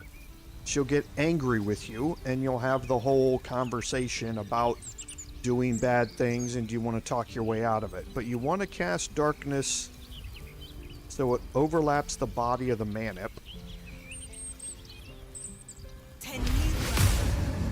Then move inside, take all, and go to camp. If you were quick enough to see that, then you noticed that I picked up another tadpole that was on her body. Now, the second one, the Fist Bella, she doesn't have a tadpole that you can pick up. She's able to be influenced by the Nether Brain, and that's who we were, or the Elder Brain, and that's who we were talking to during that cutscene. But she doesn't have one that you're able to loot. Okay? The only one that you can loot is there on the manip. So...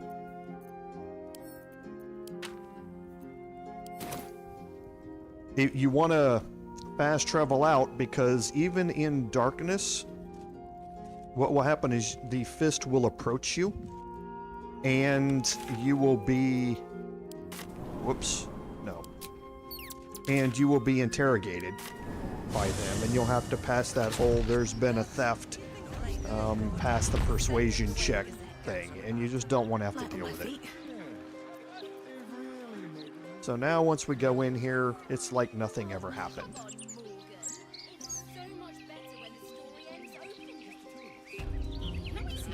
And we can come back here and do a little searching here in this area. And there's Fist Griff. What's in here? Sorry, it was Griff that we were looking at. And see, Griff doesn't have a tadpole. So if the manip is still alive, the Elder Brain will talk to you through her, and you won't be able to loot the tadpole. But if she's dead, then she'll talk through Griff, and you can loot the tadpole afterward. Now, all of the Bhaalists are searchable. There's not going to be a whole lot here.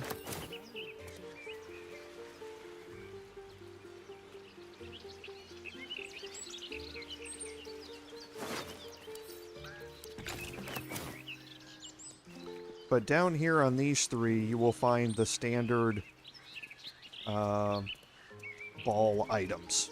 So you're going to find murderous cuts. These daggers are what he throws at the civilians.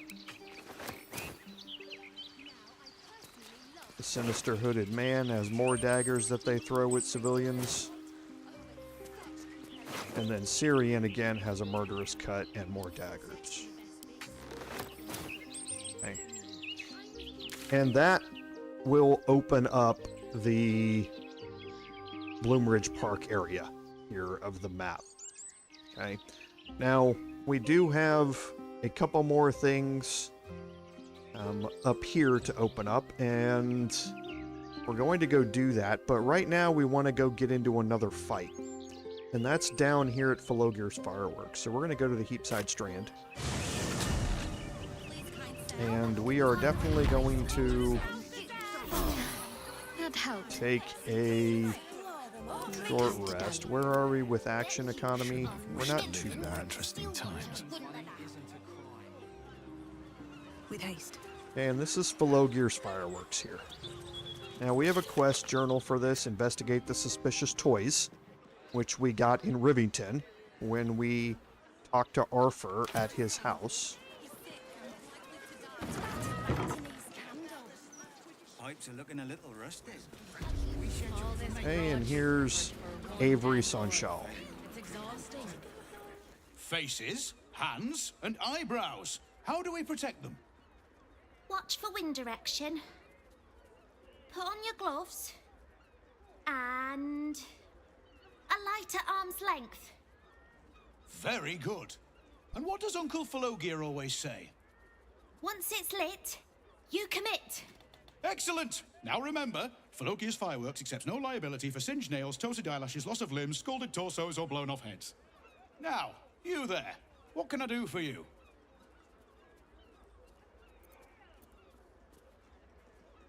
Aha! You must be Arthur's friend. Keep your voice down.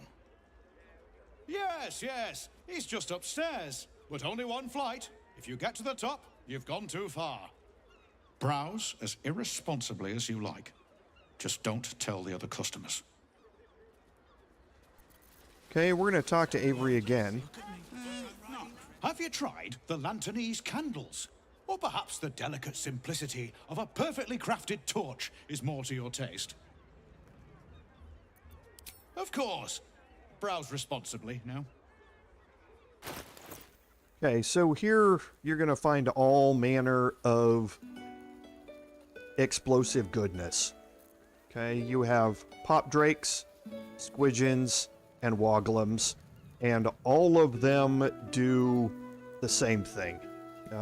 They are a ranged attack that sends a rocket at a foe. It blasts the target for 3d6 fire damage, and it inflicts color spray.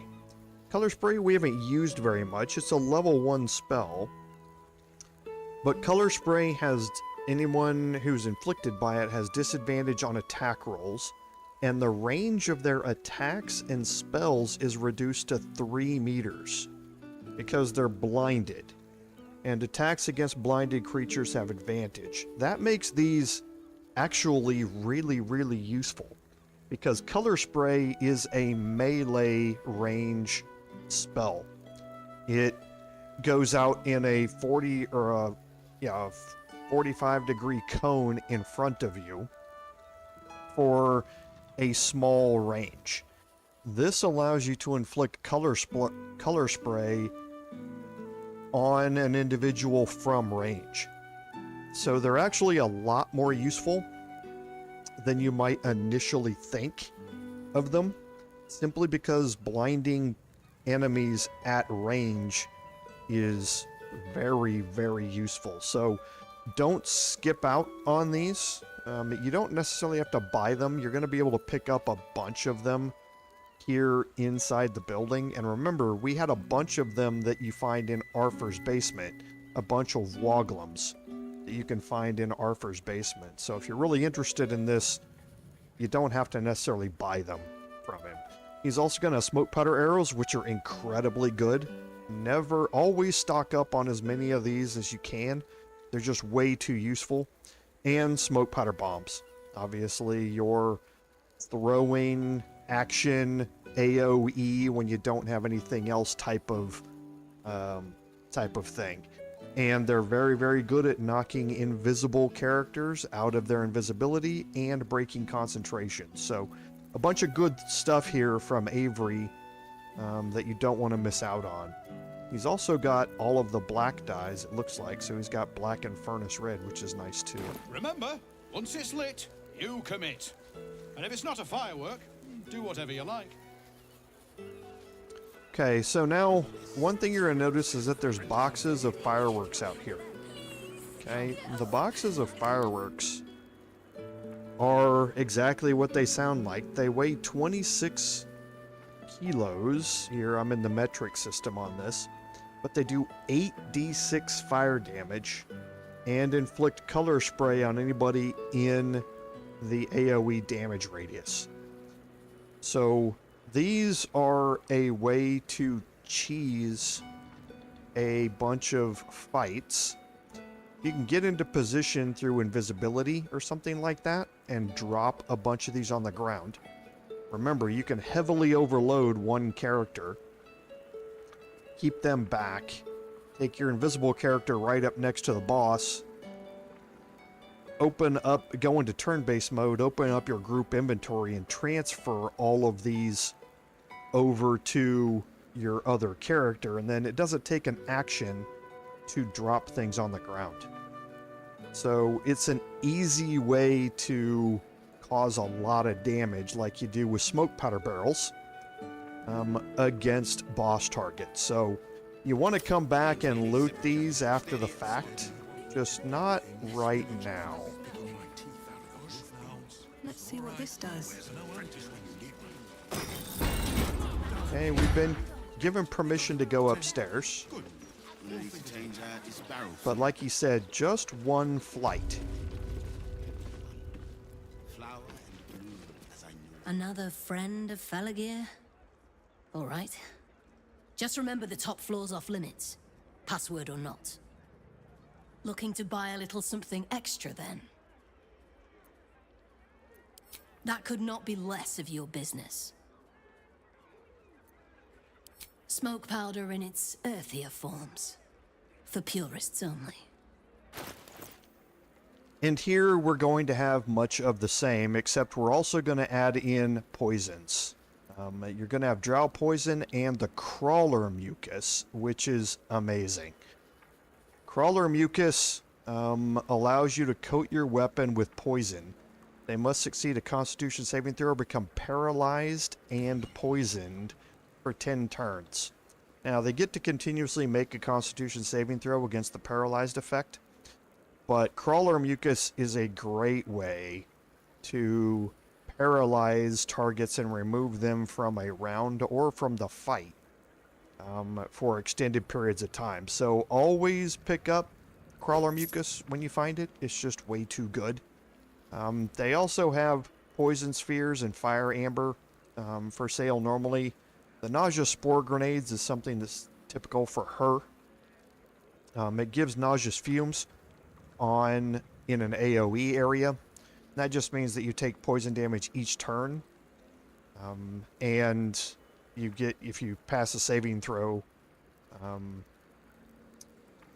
then you only take 1d8 poison damage. If you fail it, you take 2d8 poison damage. So it's something decent for AoE and damage over time, but not something I normally invest in. And again, more smoke powder arrows. If you don't have them, pick them up here. Don't jostle any of the merchandise on your way out. Okay, now what I want to do is look at the detection cones here. Okay. So you're going to get a notification, kind of,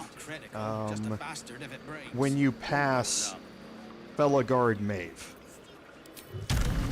Okay. You don't have permission to be here. You're about to be ejected. Okay, and that's what I mean by getting an interaction there. Now, there are other ways to get up there. So first, if we... Employees only, Pastia. If you're expecting any packages, they'll bring them down to you. Okay, so now that she's turned towards me, there might be a way. Pipes are looking a little rusted. Are we scheduled for maintenance? Can't afford a failure on a critical fight. Then a whisper. Not critical, just a bastard if it breaks. Won't blow it up. For me to get past her without triggering any detection codes. Like this. Let's see if I can make this work. Okay. Because now I'm in hiding. Now the detection cones here are very, very weird. Okay, so there's a very high chance that I'm going to get dropped into a fight. Gonna need to change out this barrel soon. Okay, because like I say, there's this weird little line here and all sorts of other stuff. What I would like to do, though... Pipes are looking a little rusted. Are we scheduled for maintenance? Can't afford a failure on a critical fight. Critical, bastard if it breaks. Won't blow it up. Does not do that. Where's an apprentice when you need one? Done. 8, 9, 10. That's going to fly over that detection cone, and I'm not sure that's going to work. Are we at temperature yet? So before we do that, Steady at the mark. What's next? let's get everybody else we can up here onto the stairs. Perfectly hidden.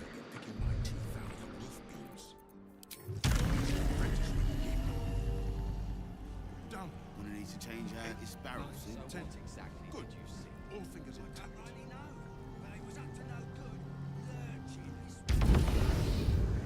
Employees only, Pasteur. If you're expecting any packages, they'll bring them down to you.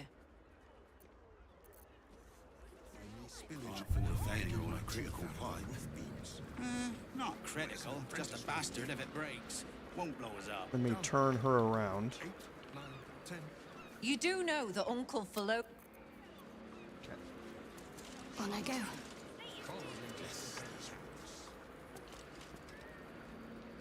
Pressure steady.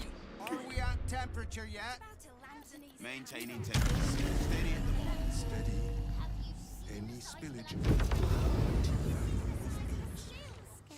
Okay. Apprentice when you need one. So I want to get everybody up here 9, 10. Good. on the stairs if I This can. barrel, see? Simply begging to be robbed. They won't see me coming. Steady. Any Pipes are looking a little rusted. teeth out Are of we scheduled for maintenance? Where's an Can't apprentice afford a failure on a critical pipe. Not critical, just a bastard if it breaks. Won't blow us up.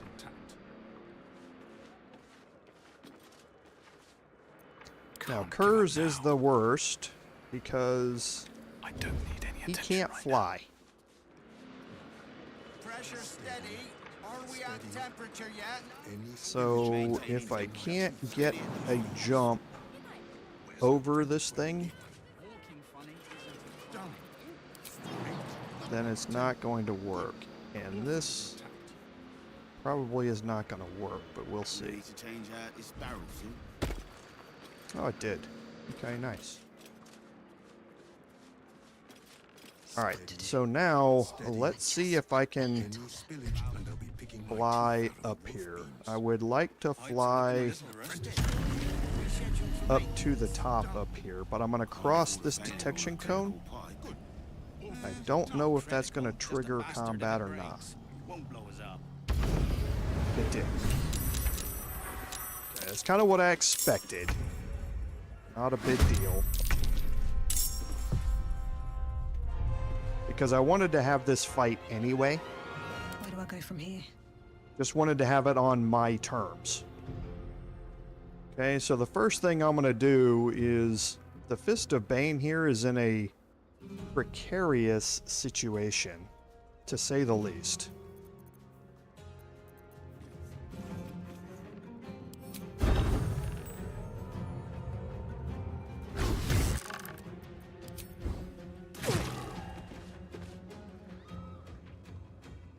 Okay, and now for the other two, for the rest of them, you want to be very careful in this room. There are smoke powder barrels everywhere in this room. If you trigger one, you trigger them all. So I want to make sure that I'm not doing anything that is going to have a fire damage rider on it.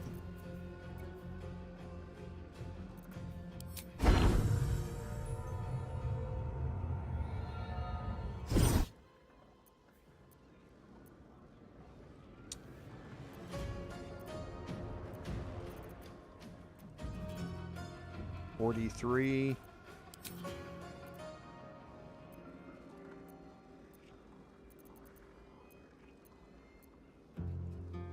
And 62. I'll actually use Luck of Far Realms on this.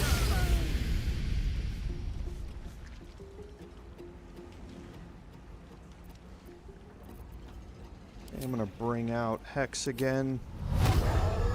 Should have brought that out first. Let's end this. And now Shadowheart.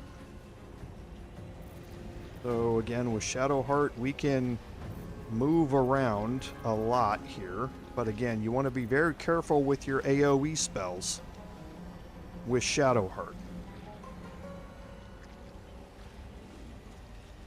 Thunder damage and that sort of stuff is not going to go well for you here.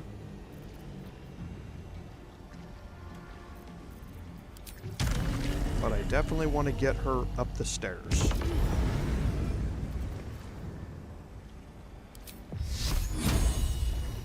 Let's upcast this.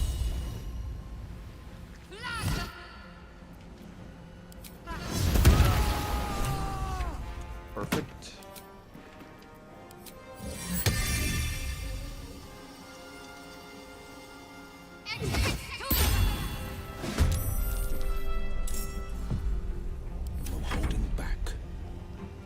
Okay, now remember, you've got people down here that are hostile towards you. Okay, so that's why I'm kind of getting up the stairs here with everybody.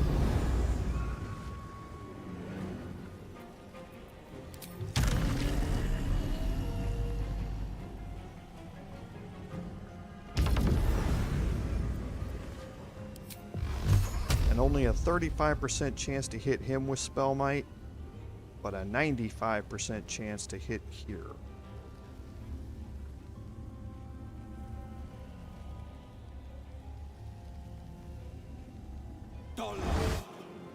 Not a crit. There's a crit. There's a crit. He's dead.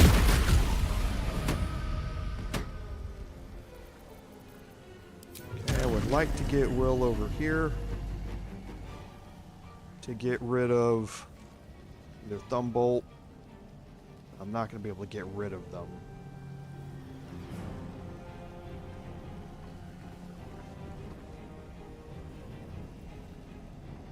Let's actually move.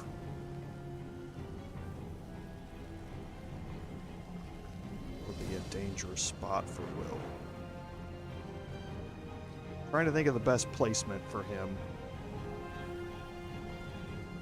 Because they're going to get attacks here at the end after this is done.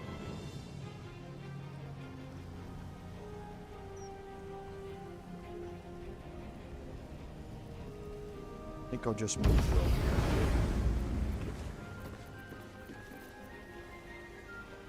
I wonder if this is worth the cost. And now Kurz is just going to move up here. Have to keep going. Okay, and this brought in the people from level 1. That's what that weird little line is there. Is the detection cones for all the people who are down on level 1. Like Avery and everybody else. So, like I say, it's a very weird set of detection cones here. I'm going to move Kurz in here and see if we can finish this off. I don't need to Divine Smite. Perfect.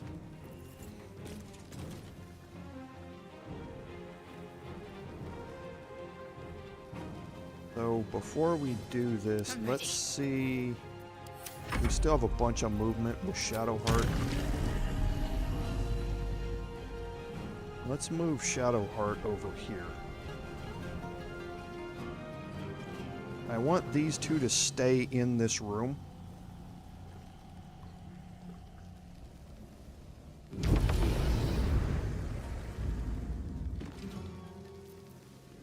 Still breathing, despite everything.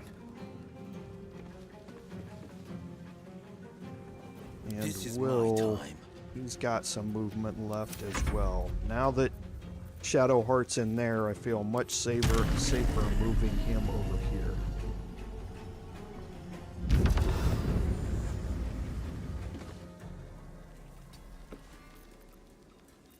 Now I can use my action surge to go after him. With Spell Might, 95%. Not a crit, not a crit, and a miss. Still on my feet. Kurz can't see anybody from there, so I'll move him closest to the stairs.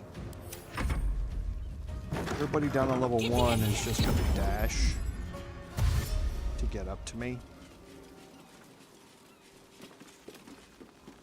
These are the only two that are going to be able to reach me. And hopefully they have to dash to do it.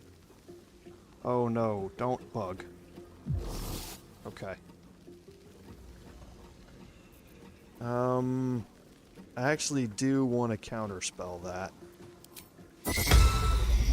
I want her to dash to get up here and not have an action left.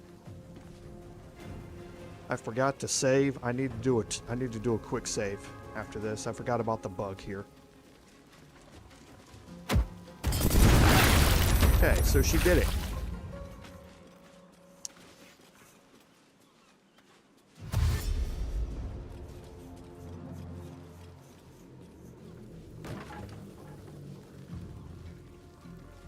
Come on, Avery, please move. Please move.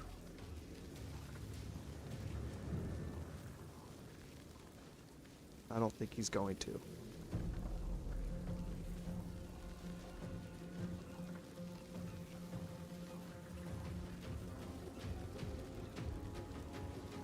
Nope. I got the bug. Okay. Well, I'm probably going to have to end the live stream early because of this. I completely forgot about this. It's been a long time since I've done it. If you trigger the level 1 group, okay, Avery in particular has, there it goes. The game just quit. So I am going to restart it real quick, but I think our save was a long time ago.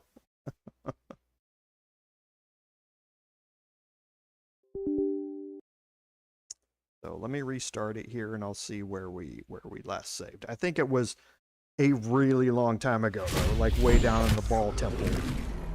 So if that's the case, I'm not going to make y'all sit through all of those combats again and everything like that. I will just unfortunately end the stream early and I will replay up to that point off stream. I had forgotten about that bug. It's still in the game. It's just been a long time since I played through that. If you do trigger the level 1 group, Avery has a problem finding a pathway to get from behind his desk up to the top floor. And yeah, our last autosave is way down in the Undercity ruins. So I'm not gonna sit through because that was an hour and 18 minutes ago. So I'm not going to make y'all sit through me replaying that for an hour and 18 minutes. So we're going to end the live stream, and all off stream I will play us back up to that point, and we will pick up at that point next week. Yeah, Avery in particular has a problem finding a path to the top floor, and you'll know you've got it if you zoomed in on him, and he goes from just standing there to that combat stance where he's kind of bobbing up and down. If he reaches that combat stance, you know that the game is already flipped out. It's not able to find a pathway up there, and as such, it will just crash. And it's a non-replicatable bug. Sometimes he'll find a path, and sometimes he won't. I think for the most part, what it has to do with is whether or not the Felogyr at the, or the Felogyr at the base of the stairs is still in their position or not. So if they go before he does and they clear out a pathway, I think that's probably your best chance of not getting the bug. But your best bet is before you go into that fight, drop a save so you can reload it. If you're in honor mode, that